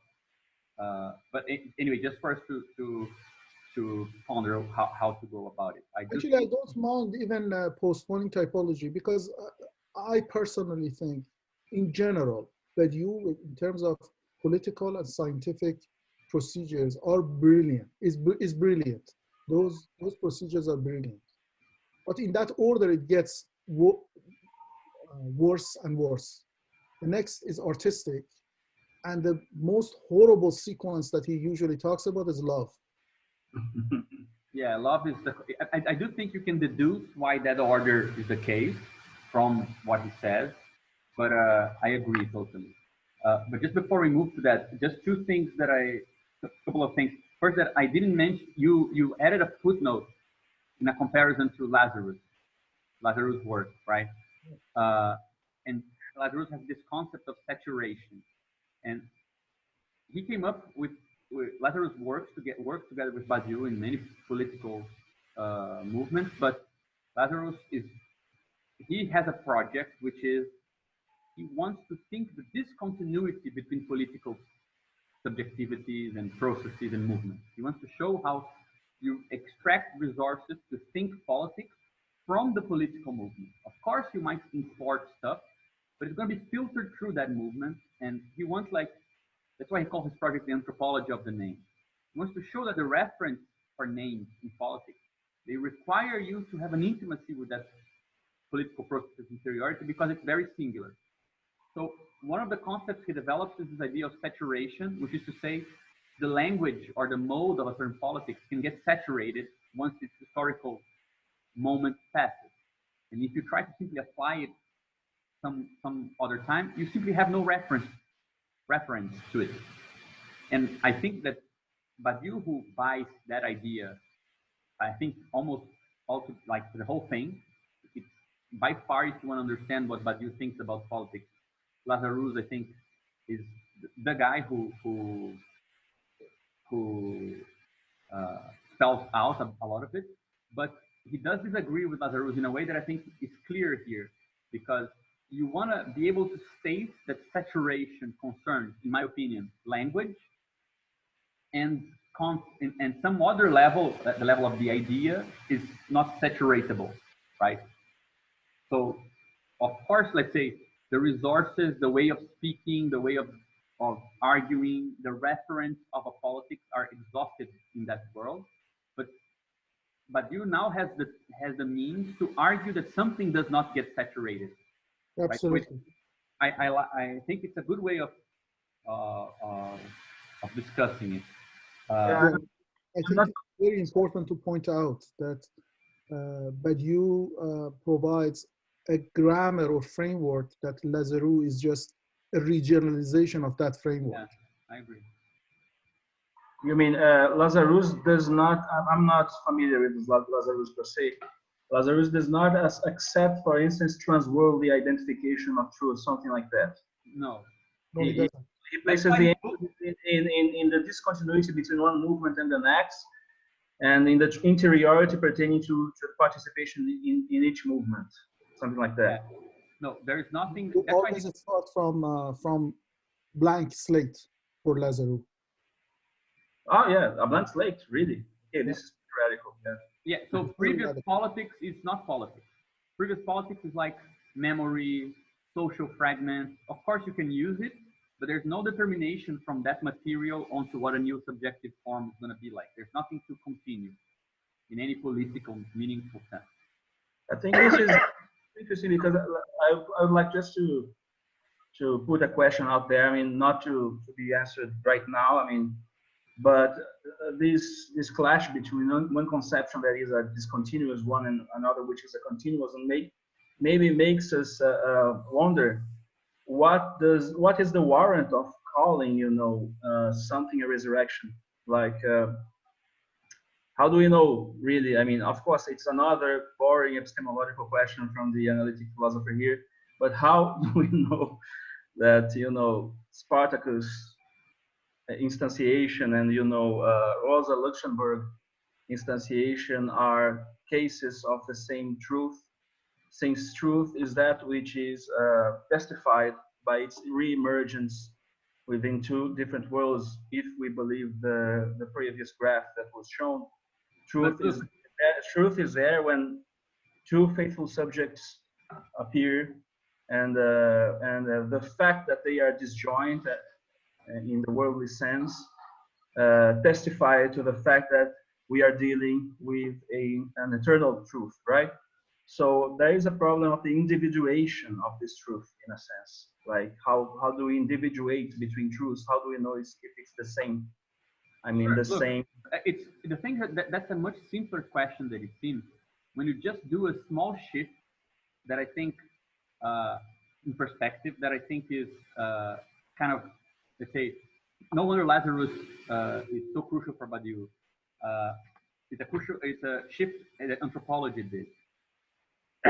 First, there's no clash between Lazarus and Badiou's position. Badiou subsumes Lazarus' position absolutely. He accepts everything Lazarus says. It is discontinuous. He just says that this doesn't exhaust every aspect that you can think about stuff. Mm-hmm. But what Lazarus did was to criticize political philosophy for treating politics as an object. So what are we missing when we do this? Is that politics is necessarily a reflexive process. Like, why are there four procedures? Like, Badiou doesn't say that there can only be four, or that they are all there will ever be, but he does say that these four things have a similar structure in the sense that writing poetry has a stake on what poetry is. Doing politics has a stake on what politics is. Like, doing law doesn't have a stake on what law is. That's something for philosophers of right? Yeah. Or medicine. I don't really agree with that, but okay. Sure, but okay, that's how we approach it. What? There's common law, like previous decisions inform later decisions. So Sure, you yeah. are, yeah, But that's constructing usually, law as you go. Yeah. sure. But Okay, let me go back. Positive law does not affect okay. what a law is. That doesn't, I mean, common law is perfectly, I mean, doesn't constitute a field in that same way. It doesn't want to be a field, right? It's included in politics more easily, in fact. In a sense, yes, So yes. I just want to say, like, there is this characteristic of reflexivity in the sense that you do something that is local, but it wants to have a stake on the global point of view of what you're doing, right? Doing art it has a stake on what art is. So this is when you do this sort of philosophy of art, philosophy of politics, philosophy of that, usually you remove that reflexivity and you analyze the cases and you try to find out what is common amongst them. But you miss out on the fact that one of the crucial thing that is common amongst them is that they're all reflexive. So when you ask, how can we be sure that there's something common to read Spartacus with Rosa Luxemburg and Spartacus? You're asking as if these are not reflexive things that establish those relations themselves. Part of politics to establish those relations. So you don't need to do it from a philosophical point of view. This sort of thinking at the level of philosophy comes much later on. The question is, why did Rosa Luxemburg call herself a red Spartacus? You are not the one calling it. She is the one. So it's a previous question, like how could it be available to her, the name Spartacus, in that way? Not any other. She didn't name herself any other thing. She named herself that. So those connections, they're intra-procedure. They're not for the philosopher. So what Lazarus does that is very interesting is to say, first, let's remove political philosophy from the field and put politics in the seat of what names what politics is. People doing politics, they have their own discourse on what politics is. We don't want to be naive into thinking that what they say is what is being taught, but we're going to be much closer to that reflexivity when we want to find out how these things are happening. So part of the answer comes from that. Like, you don't need philosophy to recognize that faithful 1 and faithful 2 are connected. That's immanent to that process. And we're trying to explain how that is possible rather than saying that that's the case. You don't need philosophy to have eternity. That's right. That's the point. Like, So why are people... The practice itself. Yeah, it's immanent to the practice. So he's including the theory of the practice in the practice. He's including, for example, artistic texts, which bind together a myriad of references in the craziest of ways a philosopher sometimes would not agree on. But he's giving prevalence to those texts and that thinking and the relation of that writing, that manifesto with the history of art over the philosopher's reconstruction of what was true or not. That's why Badiou calls these procedures thinking, because they think their own possibilities. So we answer both questions with the 3 questions you pose with the same movement. There is no clash between Lazarus and Badiou. Badiou is just saying, you're right that every content of this reflexive process is context-based, but this reflexive process itself is not, even though it has a history. This reflexive process shows that the right place from which to ask consistent questions, like epistemological questions, as we were talking about, is from within this procedure. So there is no general epistemology of truth statements. There is the political analysis of political statements, the artistic analysis of artistic statements. Like a philosopher says, this song is not a song. And the guy who's doing it says, okay, fuck you then. I'll name something else and I'll continue doing it, right? So there is no necessary.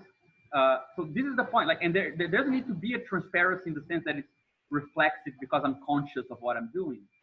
Like, artists are calling the music that they do noise, but people will come afterwards and they will find a way to. They could find a way to mix noise and something that wasn't called noise before and do whatever they want. Doesn't matter if philosophers are dividing where music starts, ends, and noise begins, right?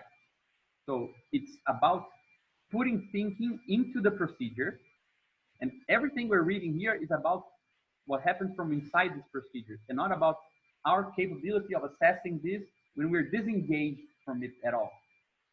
So I think that's very relevant for that's why I think epistemology for Badiou ultimately is not a consistent field.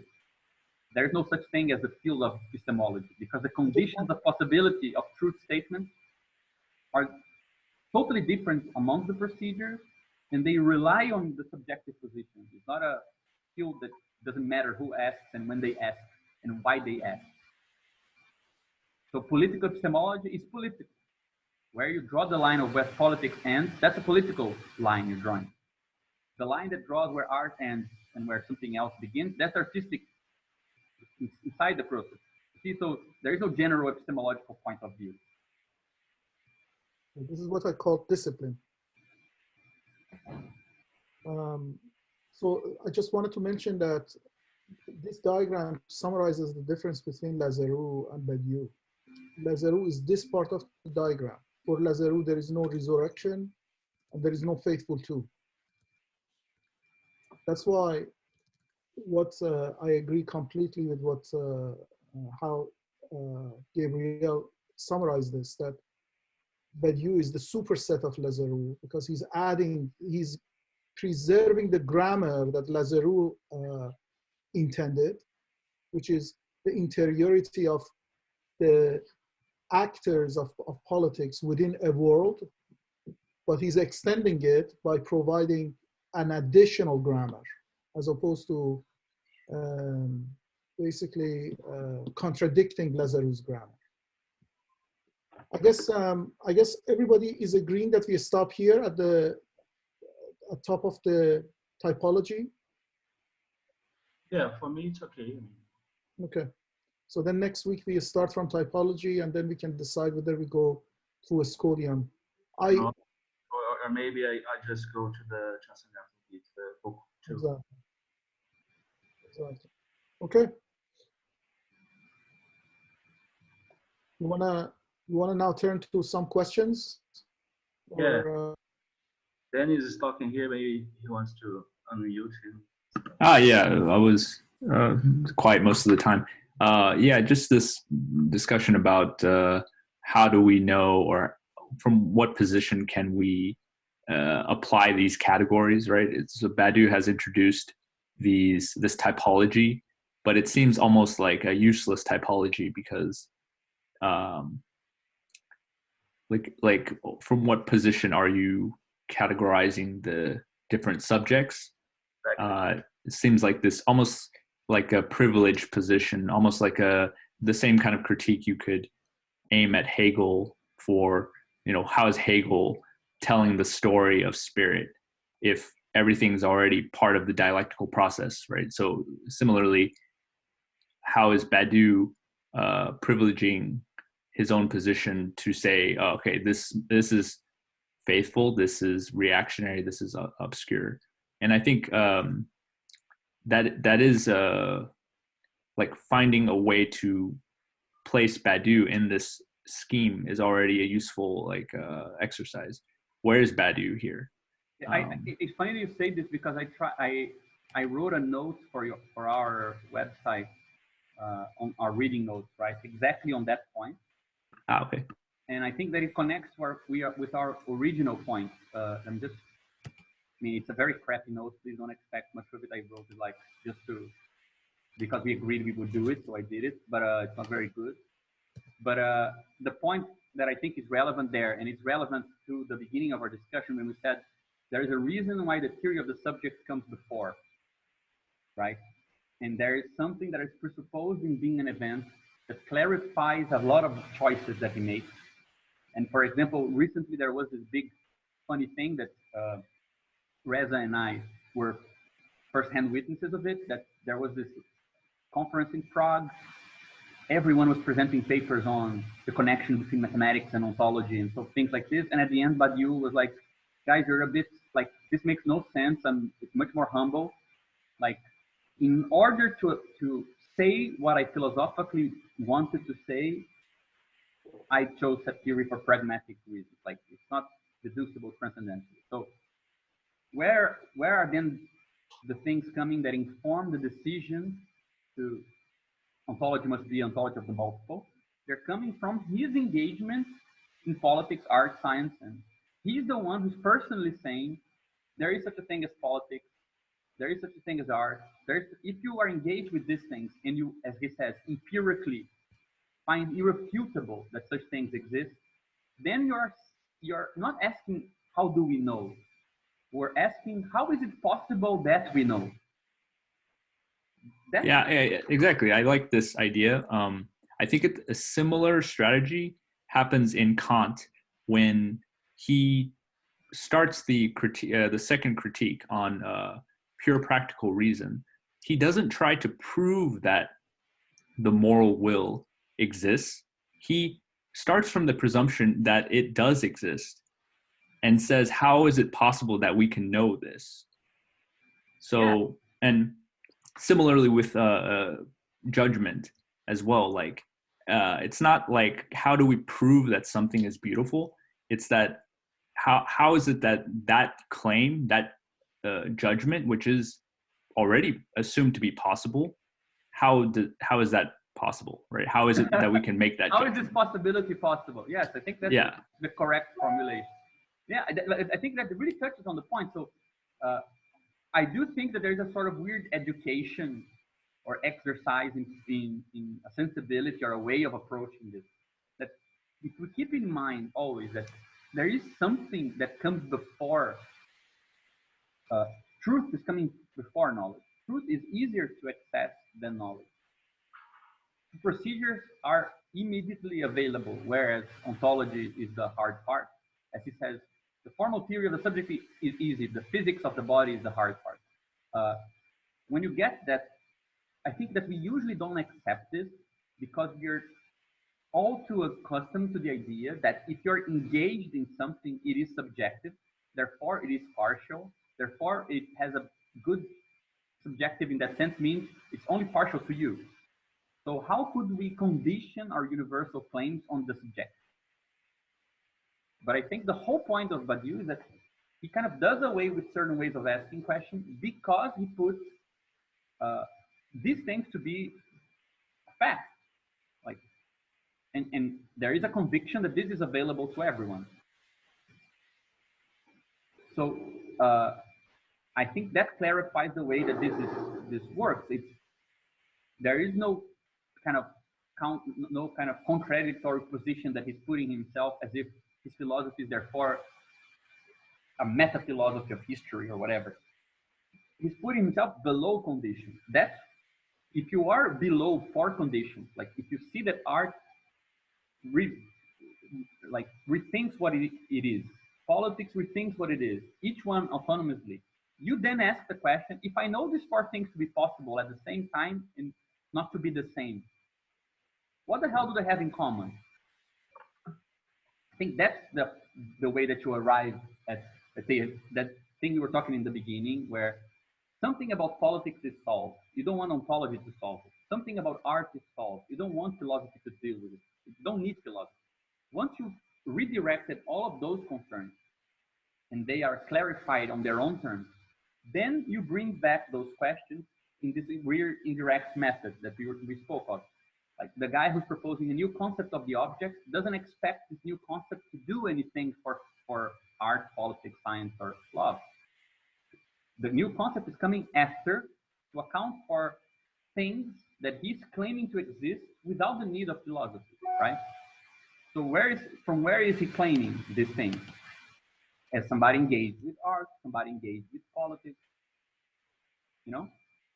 That's why I think epistemology is something that he really dislikes as the idea of a general field, which asks for the condition of possibility without being itself subjectively tied to anything.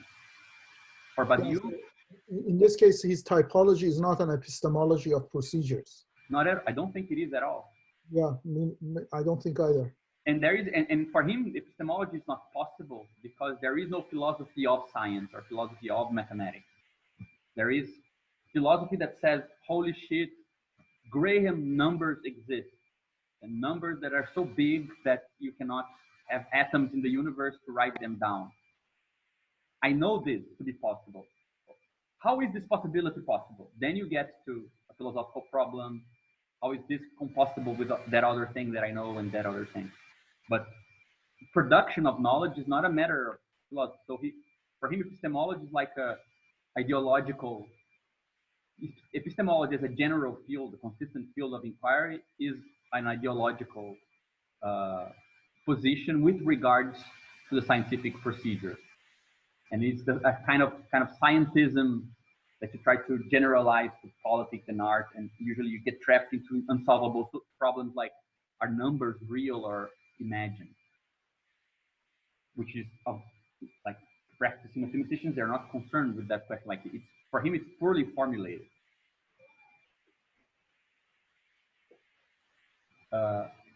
But I know that this is a touchy subject. So, but I do think that something in that direction is implied in this approach, you know. So I do think that it does.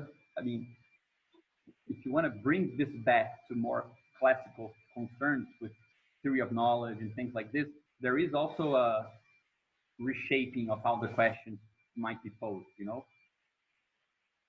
So rather than how do we know, and the we means people disengaged with the consistency of the reference of politics, that what Rosa Luxemburg meant has something to do with what Spartacus meant, should be reframed, perhaps, to say, how is it possible that it seemed to Rosa Luxemburg that calling herself a Spartacus had something to do with what she was doing, if there's nothing in common with the context of Spartacus? You know, like, there is perhaps, I wouldn't know how to do it, but there is a bit of a reconfiguration in the way to pose this question to make them compatible with this project. So there would be a reform of epistemology or some sort of legitimate and interesting epistemological concern to make it fit. Otherwise, you just fall into this position that I don't think accounts for how he's pushing into the procedures the problems of thinking. Like, these things are being taught immanently to these procedures, and the place of being conditioned by them that philosophy is stuck on, right?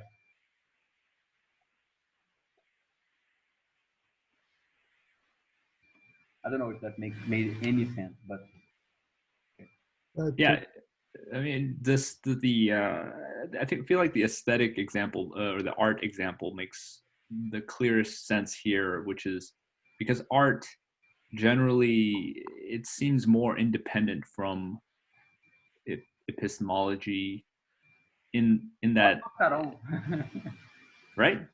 Yeah, Caron wouldn't agree. Oh, you don't agree with that? Yeah, I don't know. I feel like the idea that you can make a judgment about this, let's say this piece of art belongs to this sequence or this, you know, when you categorize art, I mean, can't you ask the naive question, okay, how do you know that it belongs to the XYZ sequence? Because, you know, and then, but of course, then you would fall into kind of a regressive thing, because the fact is there is novelty and there are sequences, and like after a certain artist appears, you can't go back, right? You cannot do the same thing that was done before without coming across as a kitsch or in the inverse as well, right? There are movements that recuperate previous material. But as a recuperation, as a callback to the previous, But that is true for Dennis. I like the way that you said that once it happens, it cannot unhappen. But that is true for politics and science as well, right? The only thing that I cannot, it's very obscure for me, is the procedure of love. But it is clear to me also that the same argument that you made is also true for politics and science. Once it happens, it cannot unhappen. It affects everything that comes after. The funny thing about love is that, I mean, one thing that I do think is useful to bring into picture is that the level of heterogeneity between these things that Badiou accepts is really radical, right? So I really find the level of autonomy that he gives to each procedure, each moment in the procedure, the way that things are different from the standpoint of each one of them. Like art is not different from science, politics, and love, in the same way that politics is different from each of the other three, and so on. Like even that is immanent to each one, and the mechanisms and the things that remain from one sequence to the other, none of that is generalizable, right? So the way that I've been approaching the problem of love, and I think that is a very classic Platonic theme, because for Plato, the thing that is, let's say, that projects you into something bigger and that is more perennial than the experience itself, in the case of love, is the encounter and the decision and that. So it's not that you re-encounter the same person every time, or that you recuperate the previous love affair in the next. On the contrary, like that will almost be a sort of aesthetic fetishization of erotic life, right? If you try to make a procedure continuous in the same way as the other, or for example, you believe that every new movement in art will follow the ideal that politics establishes for it, or that we will break with the past in the same way that it broke before. Like all of those things fetishize or propose continuities that are not guaranteed. You need to evaluate case by case. In the case of love, the thing that Badiou suggests that is relevant in the sense of brings thinking into the table in a broader spectrum is usually the encounter, right? And not the continuity or things like this.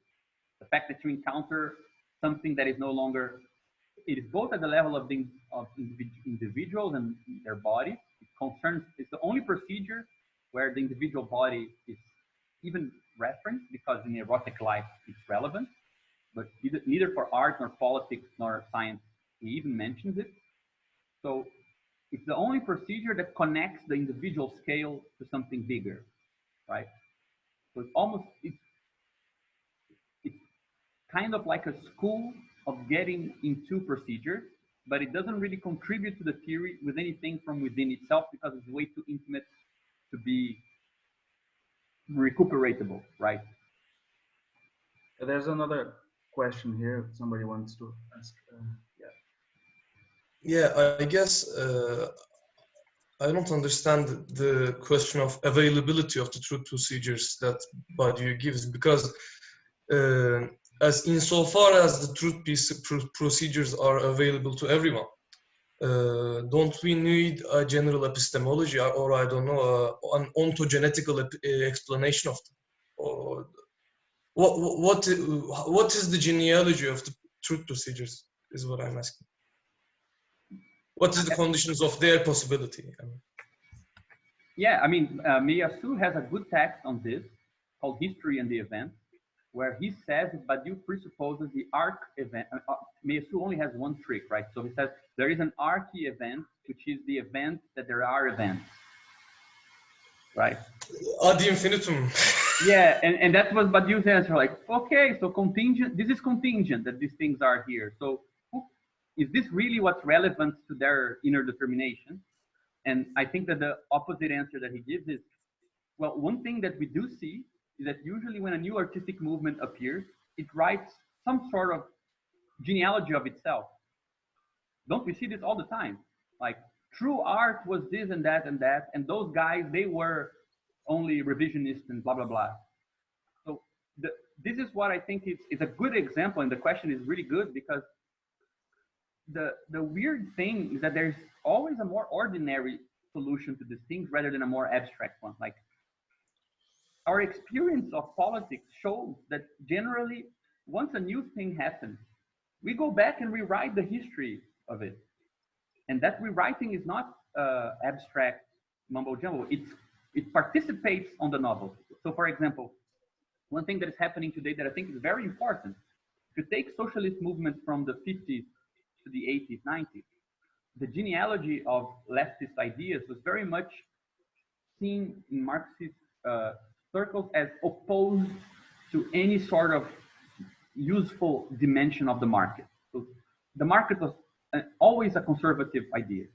Once we realize that we need to think through the problem of socialist planning and calculation, and we find traces, we find that, let's say, Walmart might connect to the body of a political socialist program for the 21st century because they are doing things that are interesting to us, we rewrite the history and say, look, we now are in a better position to know that our statement about the market was perhaps dodgy and not good enough. So you see how this is inferior to the political development. It's not the best place to ask these questions is from within the interiority of politics and not from outside. And the funny thing is that from outside, they are impossible to answer, which is good for philosophy departments because we have material forever. But they're not that easy, not that difficult to answer from within political movements. And the same thing happens in art and other places, like art departments and history of art departments. They'll have material to debate for eternity. How did art appear? What is art? What is not? Scholarships, tenured professors, everything hinges on the fact that these things are impossible to solve. But within art, that's not even like the worst question, you know, like those, okay, like we do this, all of those other guys seem like artists, and these guys here, they seem like they were always cowards. They didn't face the question we're facing. Then somebody do something new and we see, okay, we can gather those guys together. They were also good guys, you know, things like this. So what I think is hard to accept is the idea that you are better positioned to see the whole from the partial position of the procedure than from the general academic position of epistemology. But that's like Althusser had a very good one-liner where he says, you cannot see everything from everywhere. In French, it sounds even cooler, but I don't know how to say it. So the idea that you see the whole is more intelligible, or the genealogy is more intelligible from the standpoint of a partial artistic movement than from the general standpoint. I think that's an essential kind of point that Badiou shared with Lazarus and that he develops further. And he gives you why that's the case.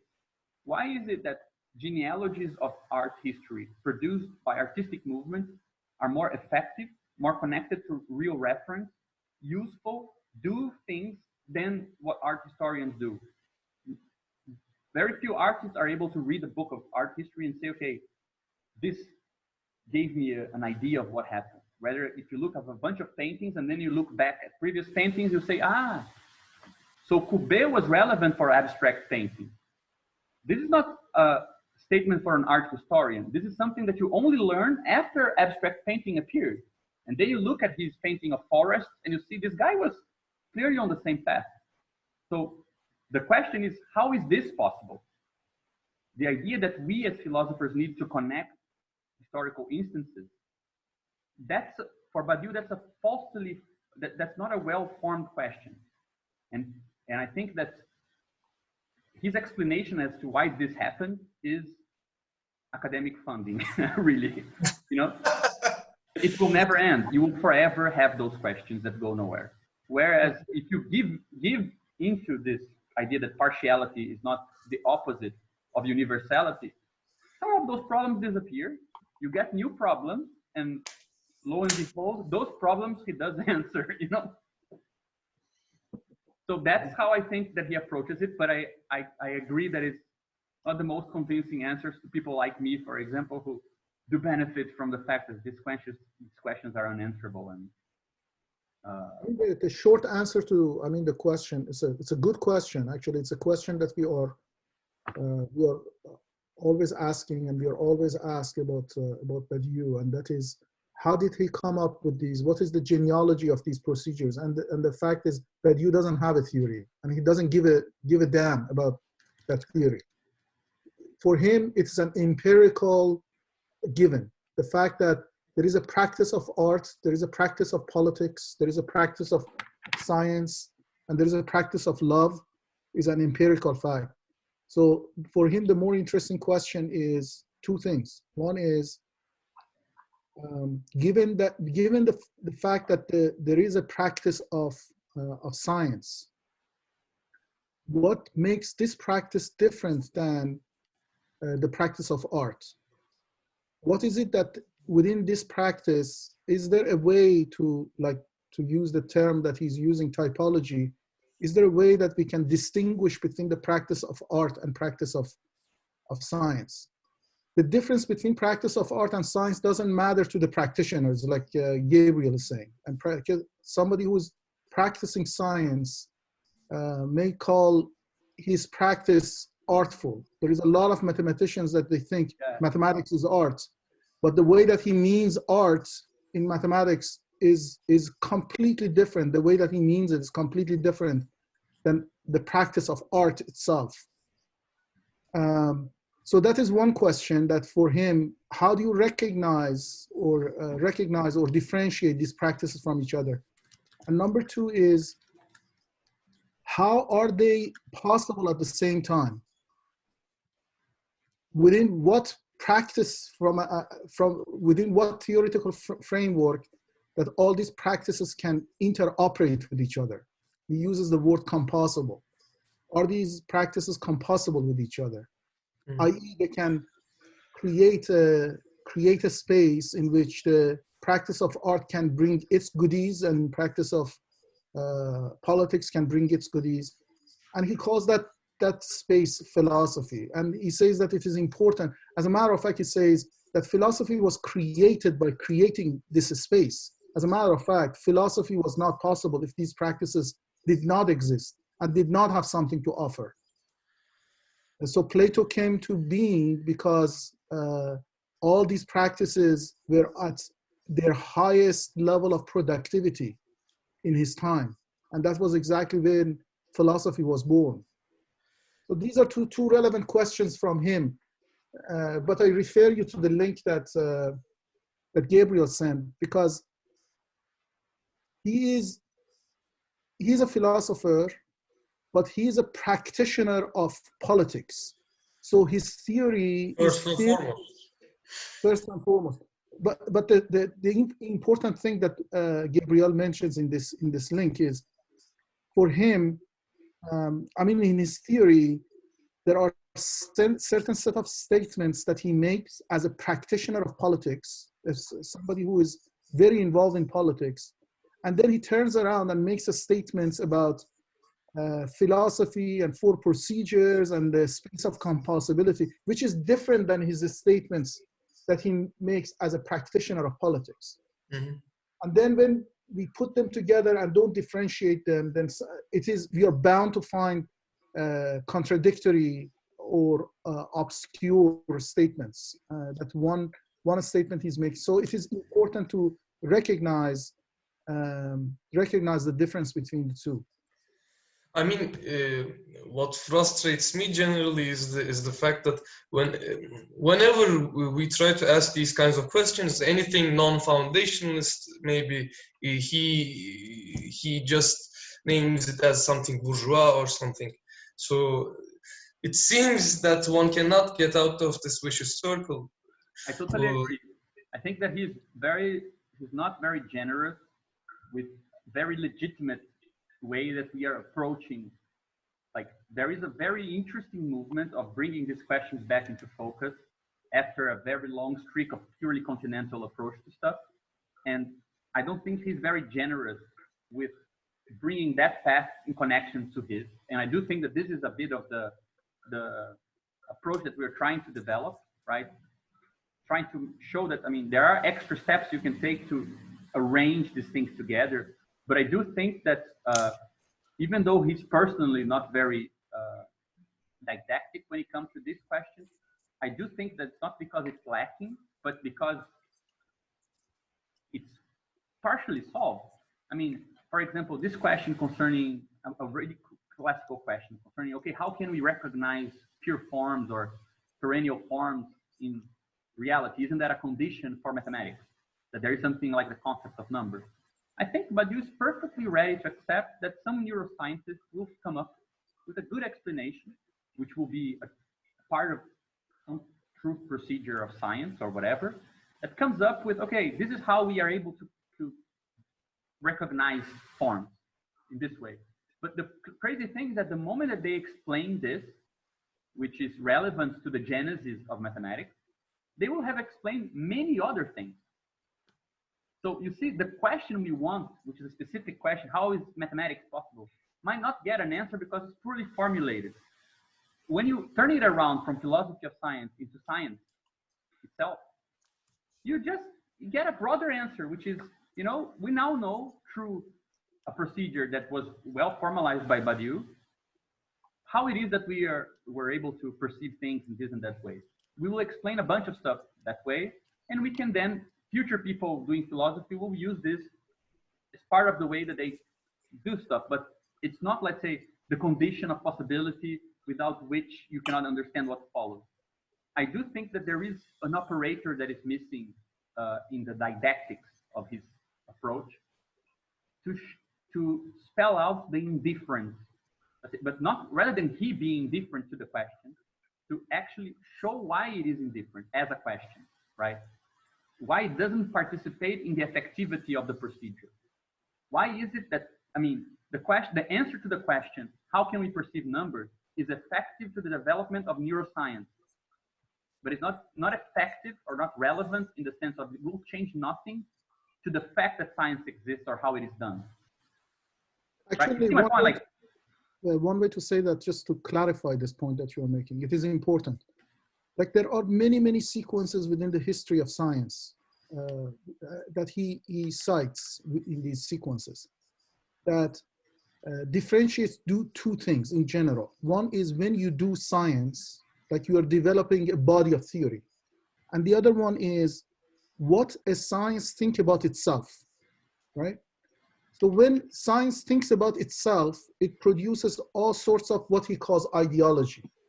But it is part of the body of science. Like, for example... Rather, just so perhaps to make it clear, we could use the word represents to itself rather than... Yes, right? yes.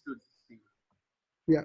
So what he calls the ideology within science, he provides many, many examples to this. Like, for example, the way Frege developed a foundational theory for number.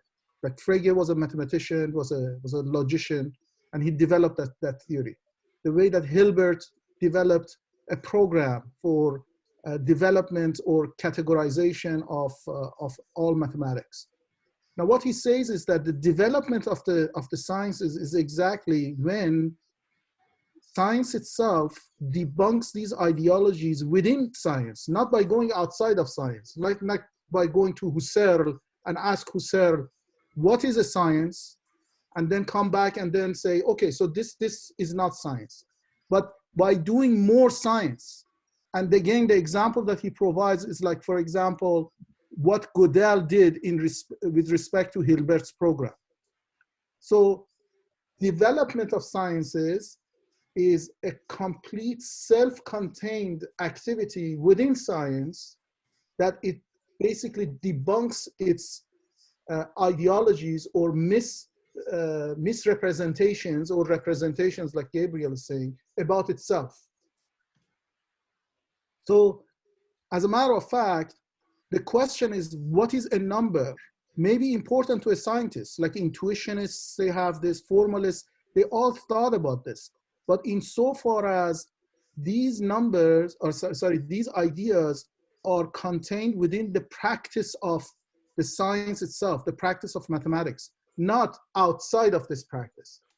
So there is a whole sort of epistemology of number, and then there is a certain practice of mathematics that, okay, I am accepting the concept of number as it is. Let me develop a new body of the scientific theory in order to advance this idea.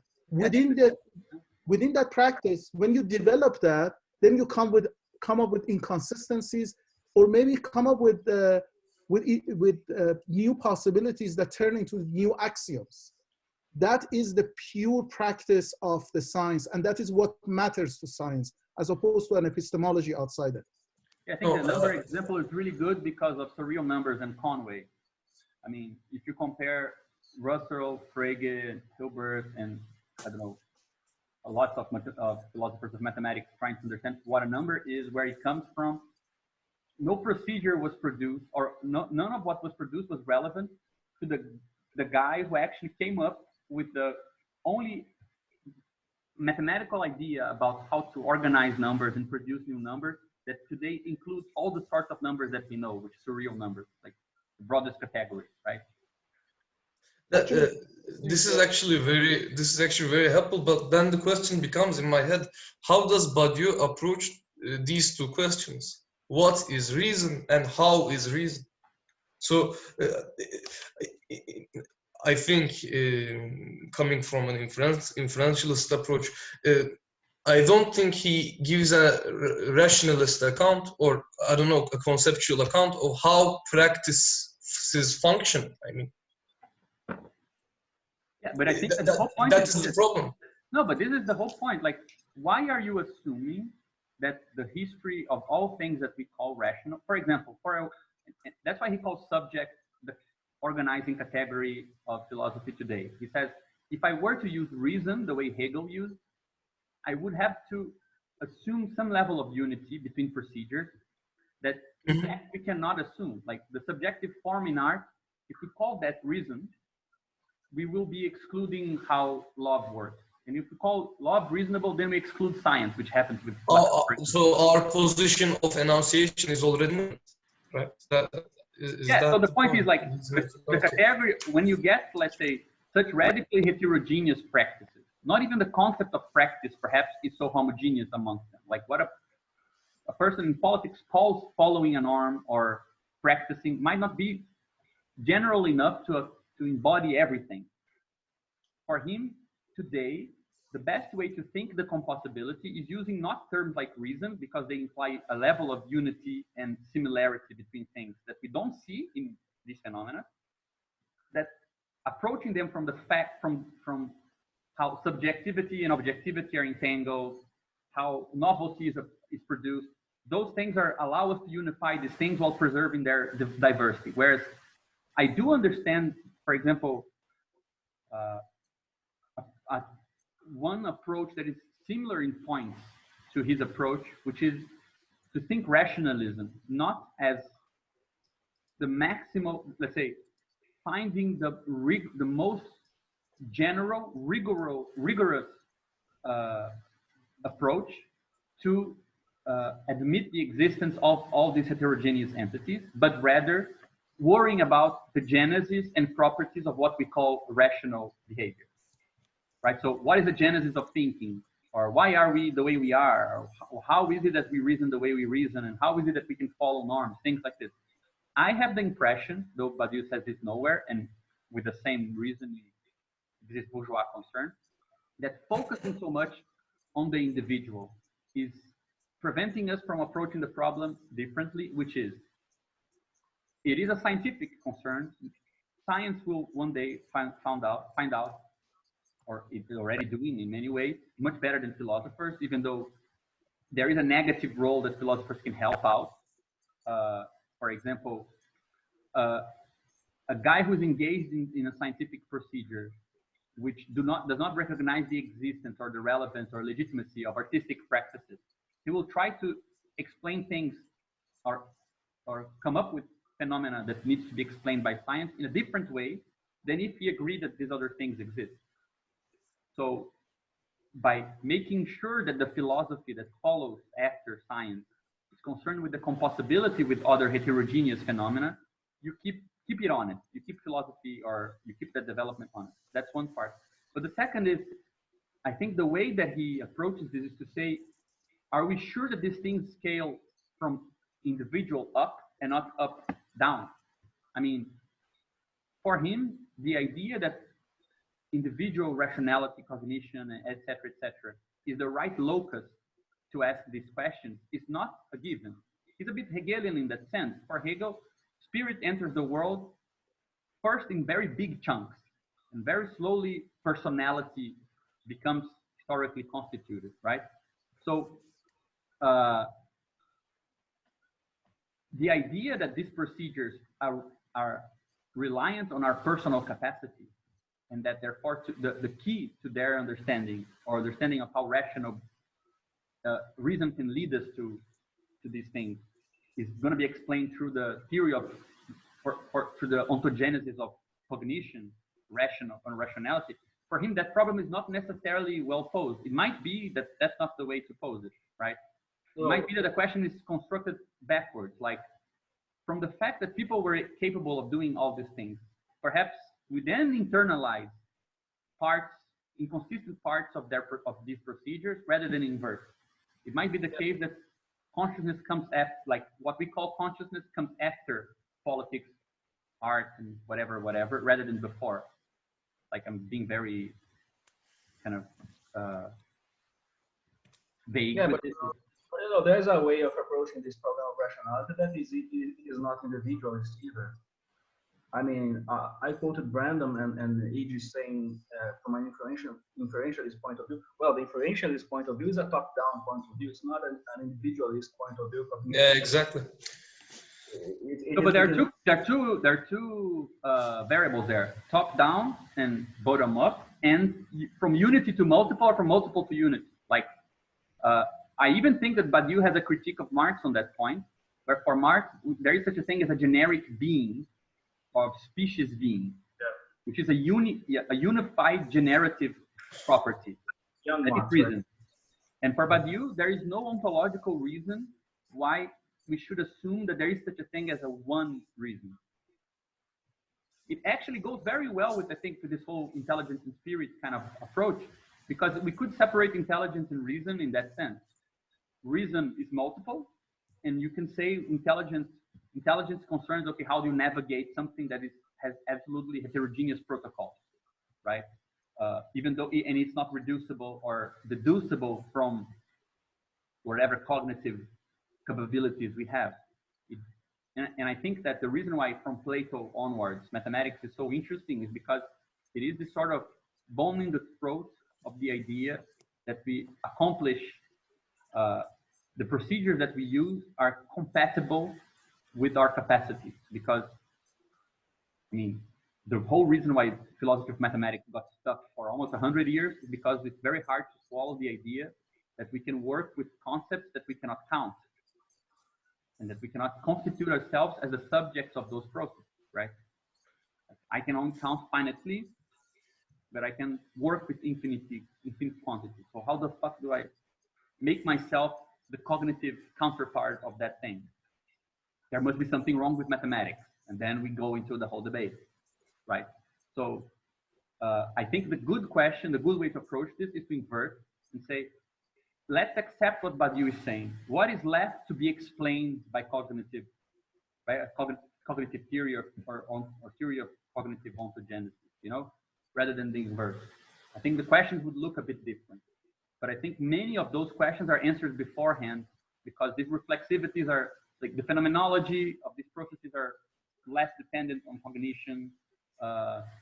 The reflexivity and the normativity and predicativity of these processes are less dependent on our capacity to name them. Of course, there are relations to these things, but one thing doesn't follow from the other, right? And the unity of all these things, which would point to us at the center of it, is not necessary.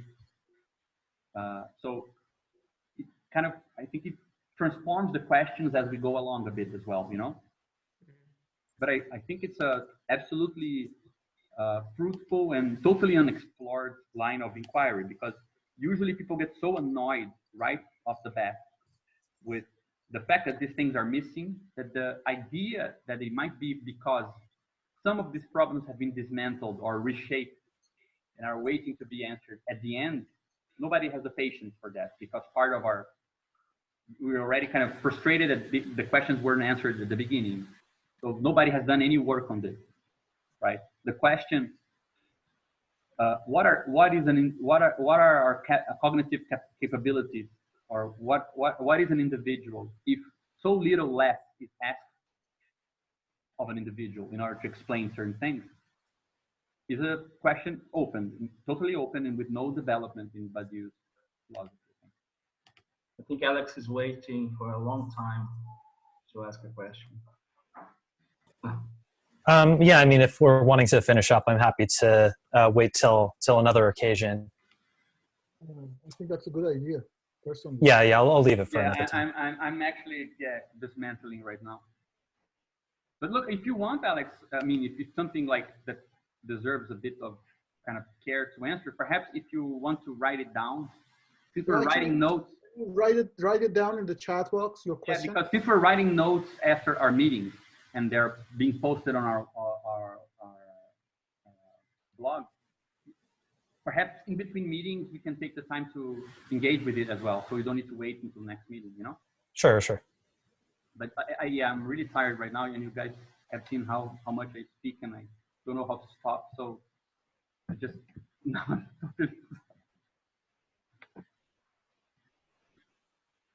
Okay, so till next our meeting then. It was wonderful to see all you guys. Great The to see next you. Alex, so I won't be able to write it in the chat window, but if you can send it to any of us, we can put it on the blog and work on it from there. Is that okay? Yeah, that's great. That's great. Great, guys. Okay. See you next time. See you next Great. time. Bye, guys.